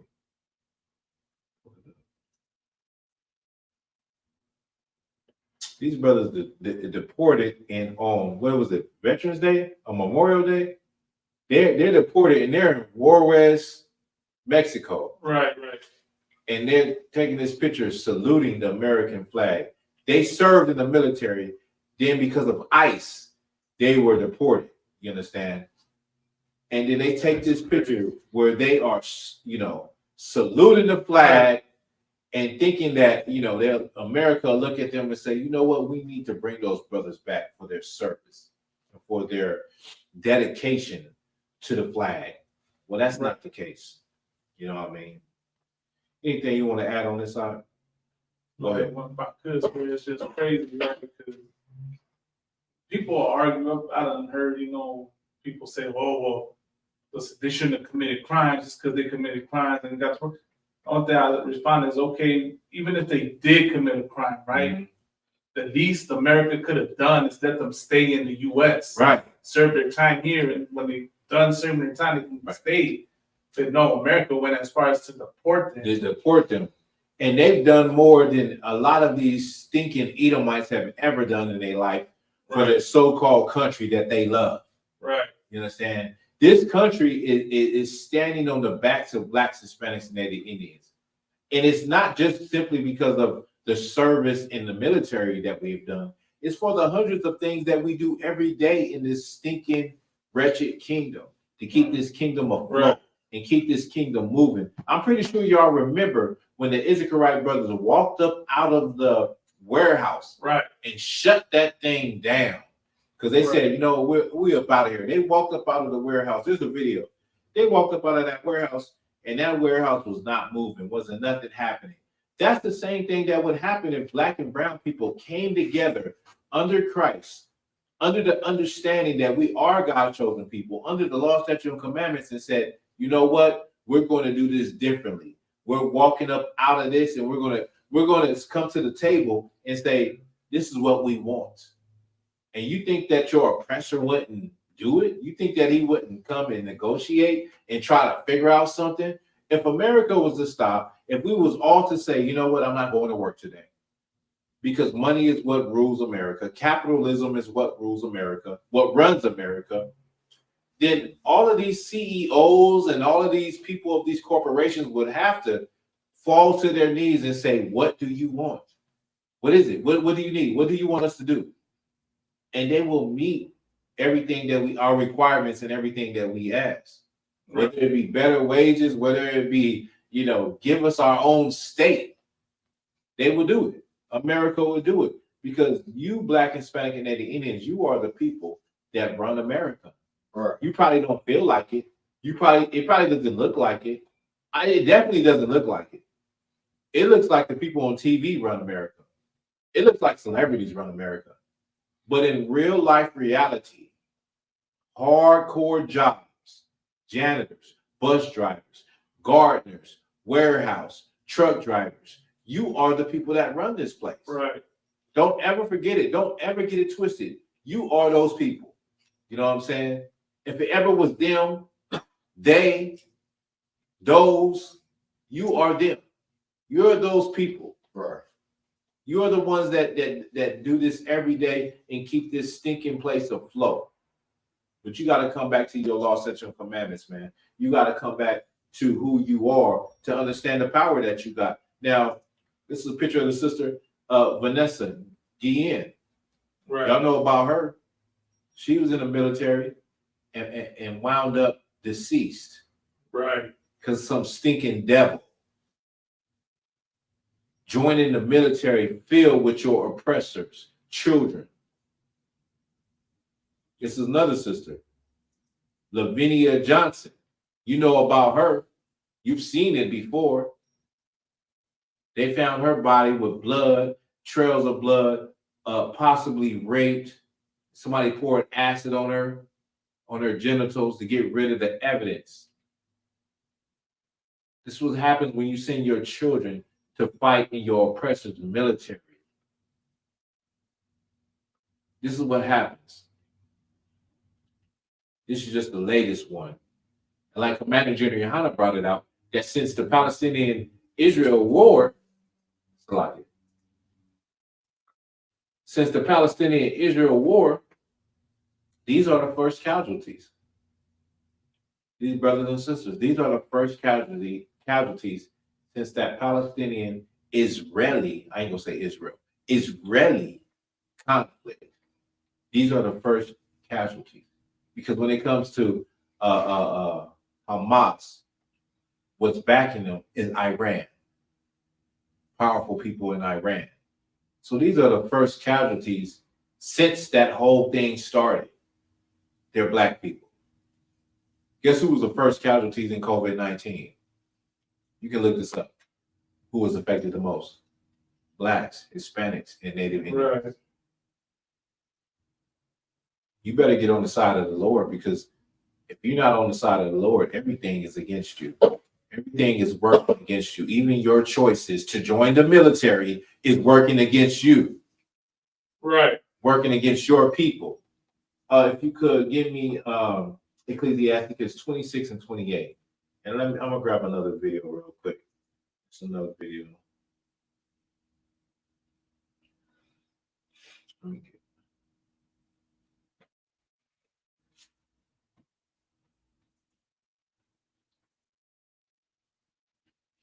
So like on Ecclesiastes right now. You can just hold it. Just hold it.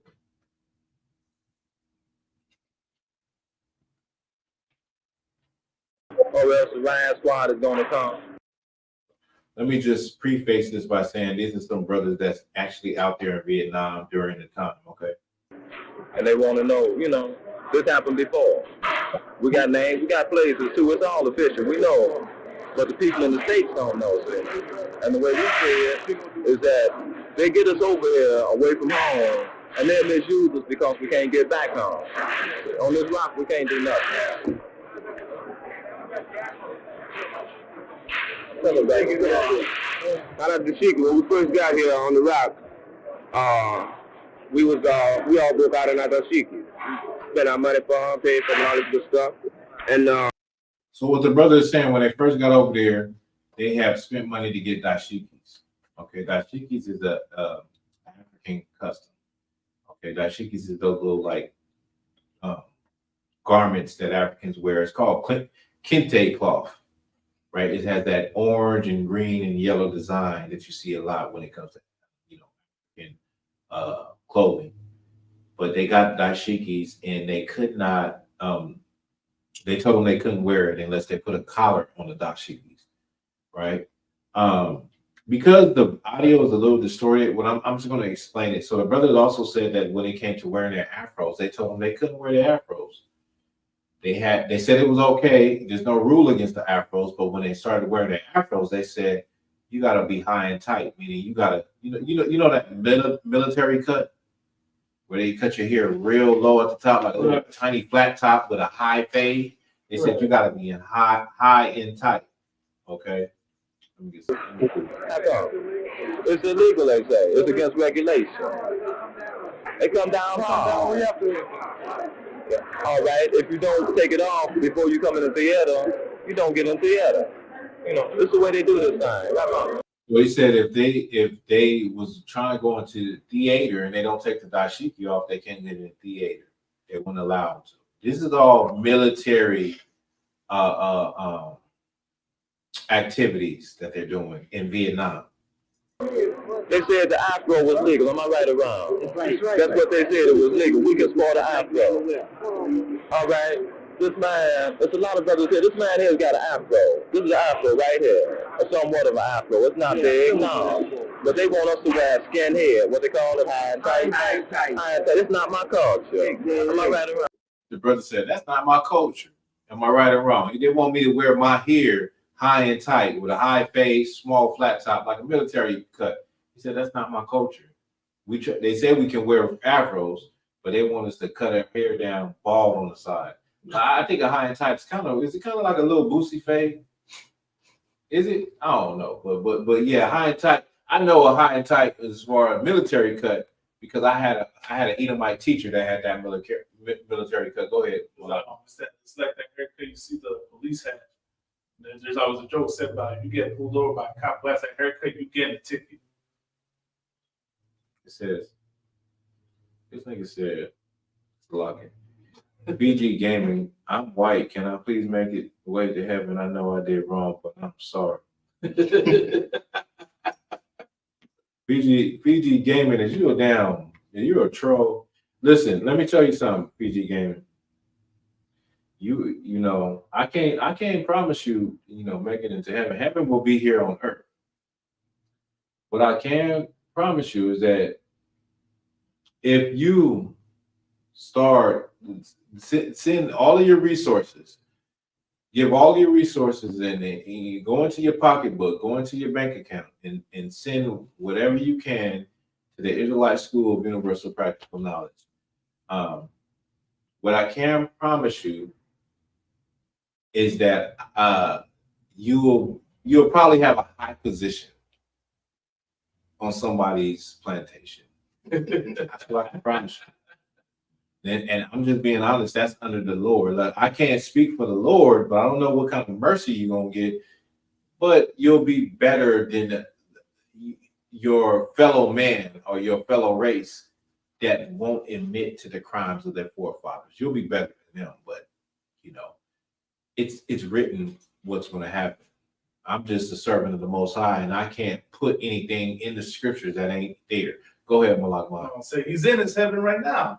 You're in your heaven, so take, like Malak Ma said, take advantage, do the best you can, take advantage of all opportunities, get rich, live a good life, get fit, like go to 24-hour fitness, do your thing, get strong, get real strong. Work on your resistance to the sun. Do things like that, because that is what's coming to this world under a black man named Jesus Christ. Right. That is definitely coming to this world, and we are in those days. We're in the last days. Wars, rumors of wars. It's right around the corner. I can't sympathize with you. All of my sympathy, my empathy, my pain, my tears are for Blacks, Hispanics, and Native Indians. But if you're taking my advice, just do those small things. Take your money, what you got, send it to the Commander Junior Hunter, send it to the ISPK. Get in the gym, get strong. You know what I'm saying? Because there is something coming to America that the world don't think that is coming. The world is turned their back on the Most High, and the world believes in Christianity. So what we know is in the Bible, these things are coming. The signs are here every day. Earthquakes in diverse places, wars and rumors of wars, famines and pestilences. COVID-19 was a pestilence. COVID-19 was one of those things. Anyway, where we at? Ecclesiastes 26 and 28. Let me finish it. Yeah, you Fiji gaming, you be playing games. All that game, all that money you making off of that monetization, send it this way. They come over here, they get, all right, a Vietnamese girl, she called me a nigga. A Vietnamese girl, I know it's not part of their language. Can't nobody tell me it's part of their language, but I'm gonna go over here. But these, you know that. See, we go over here, we fight. Okay, we fight to defend the water we drink, the land we grow our food on, and our way of culture. We also fight to protect Rockefeller's foundation. We fight to protect J.P. Kennedy's foundation, all these different kind of foundations that the black man can't partake of, you understand? And then we go back, we're continuously harassed. It's not necessary. This ain't what we heard, this is what we know. See, we've seen it from the bird's eye point of view. We are the people here now, see. We see it now. This ain't what we heard, He said a Vietnamese woman called them a nigga, and he said he know that it's not in their language, so they learned it from the beast. These brothers, they're calling the white man the beast, and they're saying the white man is already out there, and they done already told these people about them, and so it's like Vietnamese people calling us nigga. That's not even part of their language. They had to learn it from the beast. Right. And this is kind of spiritual because this is in the 1960s, and these brothers is calling them the beast, and we know what the image of the beast is. Out in the bill. Now, just like you said, these Oriental people don't know how to where the word nigga came from or nothing. They have to learn how to speak it. You go out there in that ville. The first time I come over here, I goes out in the ville. I fall into one of these places, and I'm thrown out because I'm black, you know? Because I'm black. They don't like us. They say, we start trouble. Now, who done put this stuff in their mind? The brother said that the first time he come out there, he go into an establishment and they throw him out because they say they start trouble. And he's like, now, who done put this in their mind? Who done told them that black people start trouble? That black people are niggers? They said that's the beast. The so-called white man then taught them that before they even get there.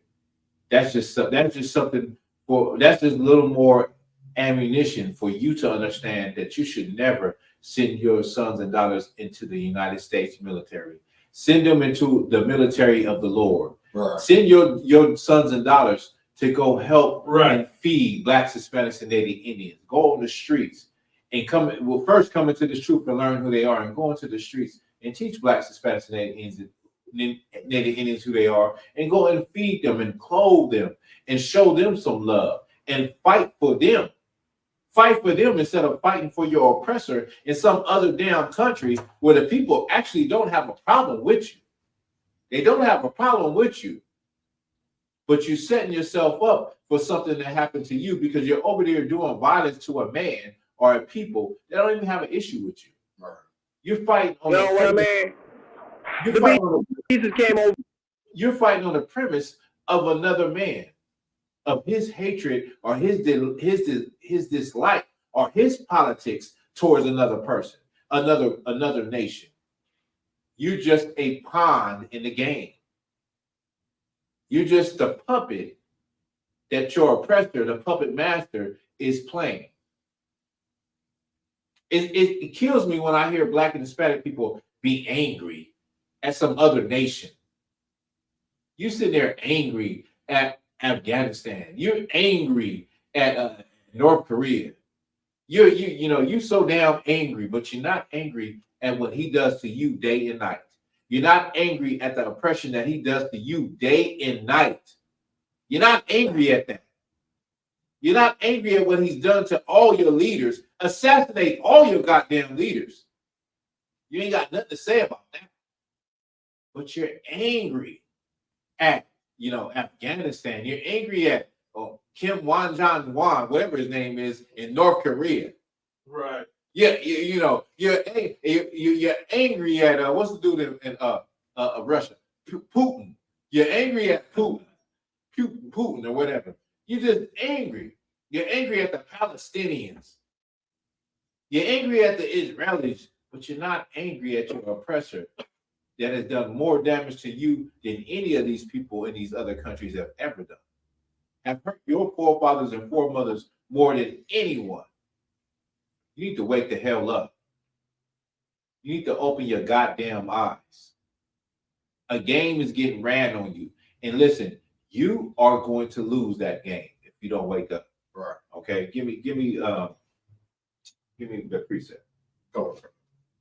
This is the book of Ecclesiasticus, chapter 26, verse 28. There be two things that grieve my heart, and the third maketh me angry. A man of war that suffereth poverty, and men of understanding that are not. That's what I want. Read it from the top. Come on. The book of Ecclesiasticus, chapter 26, verse 28. There be two things that grieve my heart. The Lord said there be two things that grieve my heart. Go ahead. And the third maketh me angry. A man of war that suffereth poverty. The Bible says that this grieveth the Lord's heart. A man of war that suffereth poverty. A man of war that fought for his country, that held up that flag, that saluted that flag. But then he comes home to suffer poverty. Then he comes home and he can't get a job. Then he comes home and he's trying to figure out how he's going to take care of his family. Then he comes home and he has to suffer racism. Then he comes home and he gets deported to Mexico. That grieves the Lord. A man of war, of valor, a strong, valiant man that fought for the country, and he gets disrespected. He gets treated like a dog. He gets treated like a nigger. He gets treated like how they feel he really is. he gets overlooked. And the Lord is not with that. And you shouldn't be with that either. You should say, you know what? I've had many people in my family that were in the military, and they had good lives. They came out all right. They were successful. But I will not raise my children to think that they have an option to join the United States military. I will not give my children the option. I will tell my children, I will teach my children that there is more value into fighting for your people. Right. There's more value into getting on the front line for the Most High in Christ and standing for your people and feeding your people and loving your people and not being patriotic and loving America and fighting all of their political wars so that you can die with no honor and that you can fight and you could go and unalive all kind of people that have done nothing to you and then come back to this country and they treat you like a nigga and they pull you up out of the car and they say, you know what? I don't believe you. You got a uniform on. I don't believe you. Yeah, you got this meal for Memorial Day. I don't believe you're a veteran. Give me that damn meal. Treat you like a dog in the street with no honor. Keep your honor. Keep what the Lord is giving you. Your honor is in who you are as a people. Blacks, Hispanics, and Indians. You're the 12 tribes of Israel. That's your honor. Not no stripes. Not no, green beret suit. Right. Not no, Marine suit. That's not your honor. That's the honor of the people who raped, robbed, and murdered your forefathers and mothers. Right. Okay. If you could drop that, young man, I want you to read this. I will end with this.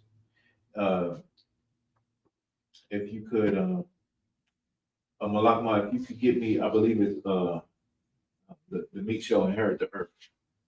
I don't know if it's Luke 5:5 or Mark 5:5. And here you go, young man. I want you to read this following paragraph. Okay. So, if I were you and you were me.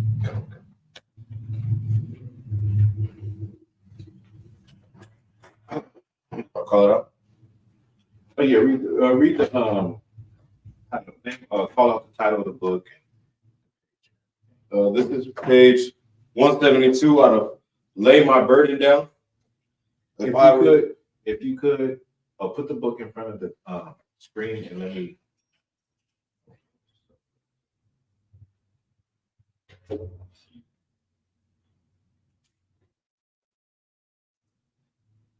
In front of the screen. Back a little bit. This book is called Lay My Burden Down, A Folk History of Slavery. Okay. Now this book, we're good. Now this book is it's many books like this. I got many books like this. You can even go on online and look up the Library of Congress, where the United States basically sent out interviewers to interview people who had been enslaved as children and got their stories. So it's a lot of narratives of people telling the actual truth that were still living at the time. Okay, go ahead. Page 172 out of Lay My Burden Down. If I were you and you were me, to whip me, she put my head between the two fence rails. She did what? To whip me, she put my head between the two fence rails. So this sister, her mistress, not her master, her mistress. Remember, we talked about the book, they were her property. To show a lot of times the woman was more cruel than the man, the master. So the mistress would put her head, she put her head between a fence. Go ahead. And she'd taken the cowhide whip and beat me until I couldn't sit down for a week. And she beat her till she couldn't sit down for a week. Go ahead. Sometimes she tied our hands around a tree and tied our neck to the tree with our face to the tree. She would tie their hands behind their backs. Is that what it said? Smart. Tie our hands around a tree. Tie their hands around the tree and tie their necks up to the tree. Go ahead. with our face to the tree. With the face to the tree. So you own the tree like this. You own the tree like hugging the tree. Your neck is tied to the tree, and your arms is tied around the tree. Go ahead. And they will get behind us with that cowhide whip, with a piece of lead tied to the end. And Lord have mercy, child, I shouted when I wasn't happy. She said, Lord have mercy, child, I shouted when I was not happy. When she would whoop her, she would shout. And it would sound like she was happy, but she was really crying out. Go ahead. All I could say was, oh, pray, mistress, pray. She said, all I could say was, oh, pray, mistress, pray. Go ahead. That was our way to say, Lord, have mercy. That was her way of saying, Lord, have mercy. Please stop. Go ahead. The last whooping old Miss gave me, she tied me to a tree, and oh, my Lord, old Miss whipped me that day. She said the last time she got whipped by Miss, she tied her to a tree. And she said, oh, man, she whipped me that day. Go ahead. That was the worst whipping I ever got in my life. She said that was the worst whipping I ever got in my life. Go ahead. I cried and bucked and hollered until I couldn't. I give up for dead. And she wouldn't stop. She said, I cried and bucked, and she couldn't. She gave up for dead. She wasn't moving no more. And the mistress wouldn't stop. Go ahead. I stopped crying and said to her, old Miss, if I were you and you were me, I wouldn't beat you this way. She said she stopped crying and she stopped, and she said, oh, Miss, if I were you and you were me, I wouldn't beat you this way. Go ahead. That struck old Mrs. Hart, and she let me go, and she did not have the heart to beat me anymore. She said that struck that white woman. That struck that white woman to the core, and she would not have the heart to beat her no more. It struck her when she said, if you was me and I was you, I wouldn't beat you this way.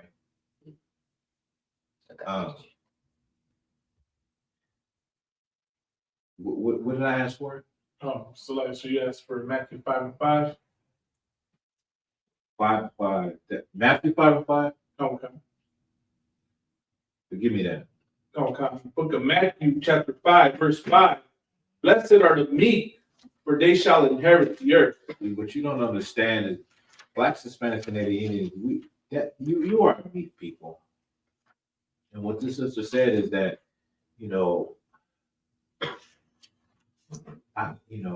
she could have said, I hate you. You're a devil. She said, if you was me and I was you, I wouldn't beat you like this. And every time I hear that story, it really chokes me up because I realize that we are the meek people. We are very meek people. And you think about it in ancient times, that we were able to be conquered, even though we were a great multitude in ancient Egypt, but we were a meek people. And the Pharaoh that didn't know Joseph, you know what he said? You know what? I need to deal wisely with these people and let me treat these people this way. And we took it. The same as when we were here in America, we took it and we still took it. And we were treated how we were treated in slavery. Then we got out of slavery and we still joined them, and we wanted to be a part of their military, and we wanted to be patriotic, and we wanted to show them that we could be great. We fought in every war. We fought in, the Civil War, and we had the Buffalo Soldiers. We fought in World War I, II, Vietnam. We fought in the Persian Gulf War, Afghanistan, everywhere. And we've showed that, we really are the meek of the earth. We really are those people that just want to live. Just give us an opportunity to take care of our families and to live and be left alone. But we'll also prove who we are. Like the Hispanic brothers and sisters in the East Coast that were kicked out of the building, but then they came back in the snow and cleaned up the street. What people is like Israel? What people is like that? You don't know any people like that. Read it from the top. The verse on?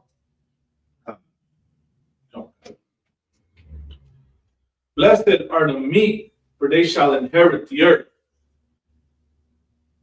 Go ahead. Blessed are they which do Salaki. We're reading from the top. Blessed are the meek, for they shall inherit the earth. And I say this a lot of times. Y'all notice if you're in my classes, you are the meek, Blacks, Hispanics, and Native Indians, and you will inherit the earth. You are God's chosen people that He's had so much mercy on, and He's had so much patience on you to come back to your identity, to realize that you're supposed to keep the law, statutes, commandments, to realize you're not supposed to be eating pork. You're not supposed to be celebrating Christmas and what's coming up next? Valentine's Day. You are those people, man. You are those people. And the Lord has something prepared for us that will blow your damn mind if we could just get it right. If we could just hold on, because He's right around the corner. The time is near. The axe is at the roots. Every tree that don't bear fruit gets cut down. So all I'm telling you is to hold on, man. Hold on. Tell your children, don't join the white man's military. Right. Do not become a patriot.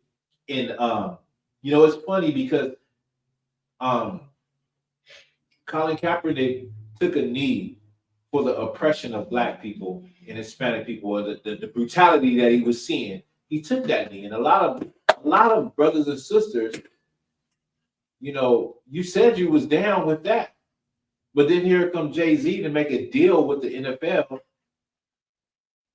and you forgot about Colin Kaepernick. You love Jay-Z, you love the entertainment, you love what we do as Black and Hispanic people on the entertainment side. But what about the real things that Black and brown people are doing? What about the things that Commander General Yohana are doing? Feeding Black, Hispanic, and Native Indians, teaching Black and Hispanic and Native Indians their true identity. What about the real things that brothers and sisters are doing all over the world? You're missing the mark by loving the things of this world, by joining the things of this world. When you get examples even in the world of what's supposed to be right. It's not supposed to be right that you can get killed in the streets like that. Right. And yet you'll stand with a nigga.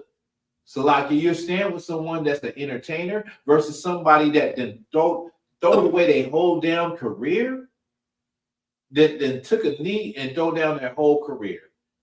And then everybody talks about, oh, it's disrespectful to the Black. It's disrespectful to the people who serve in the military. Right. God damn the military. God damn America's military. America's military, if they're a real military, they would fight for the rights of Blacks, Hispanics, and Native Indians not to be oppressed. Right. If there was a real military, Blacks, Hispanics, and Native Indians wouldn't have to go through what they have to go through.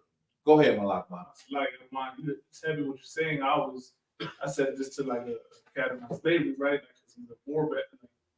He's in Esau's military. And, I believe the conversation was like, oh, so you hate America? I was told like this. It's not even about me hating America. It's the fact that America hates me. Right. Listen, we ain't never hated America. We are the most patriotic people on the planet Earth. We love America. Black and Hispanic people will do anything for America. They will die on the Jordan by a fucking drone for America. And their parents will be happy that Joe Biden is going to honor them. Black and Hispanic people love America, are the most patriotic people because we died in all the wars. Right. And even when we were hated, we were willing to die in the wars. Right. We were hated. We're still hated, and we're willing to stand front line and die in that war and say that, listen, even if I die, my children will remember me as this great soldier. Well, your people won't remember you. The white man won't remember you. The people you died for won't even care. Listen, you can come into a damn Starbucks and you won't get served. You can get a meal on Veterans Day and they'll say you're not a veteran. These people don't give a damn. These people have no conscience except for their own kind. Right. And they'll pat you on the back and you'll be a token Negro. You'll be that one black guy in the middle of the group. But nobody will actually love you and think that you're any more than that. A tool. A tool, just like a tool that has the mark of the beast. And put that power in your hand and on your forehead. And you move like a damn robot, like a cyborg, and do what this kingdom wants you to do. But getting back to that story, you know, man, it just struck me how much, how meek we are. We wouldn't be able to be conquered if we wasn't meek. Right. The Lord says that we are the meek. Every day you see Black and Hispanics ruling in MMA, ruling in boxing, ruling in track, ruling in basketball, ruling in baseball, ruling in all of these physical attributes, ruling the top of the class, the upper echelon. And you say, well, how could they beat us? Because you are the meek. Not only are you the meek, you are the ignorant. And you are the people who have a lack of knowledge of who you are. And that is why we even have in these classes. That's why I'm even here right now today. Because if it wasn't for the ISBK, I would not even be here. I probably would be dust in the ground. Worms eating my flesh. Right. You understand? A lot of brothers and sisters would not probably be here right now. We'll be dead somewhere, forgotten about. But that's why we're here. Because the Lord wants you to know who you are, and He wants you to pick up your heritage and your lineage and stand up strong, and stand up straight, and be a righteous person, and be something that you've never been in a Christian church, something you've never been in the United States military, something you've never been in the education system of America, and that is a child and children of the Most High. But that is Pastor Class.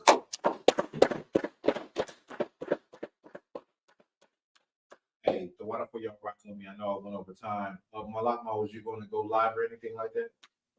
Come Pastor. I'll do my. Oh, so with that, we're gonna wrap up the class. The water to all the brothers and sisters that rock with me. So what? Van Gad, Quadash, Barathanawa, everybody. I ain't gonna get to you right now, but the water for y'all. Shalom, Israel.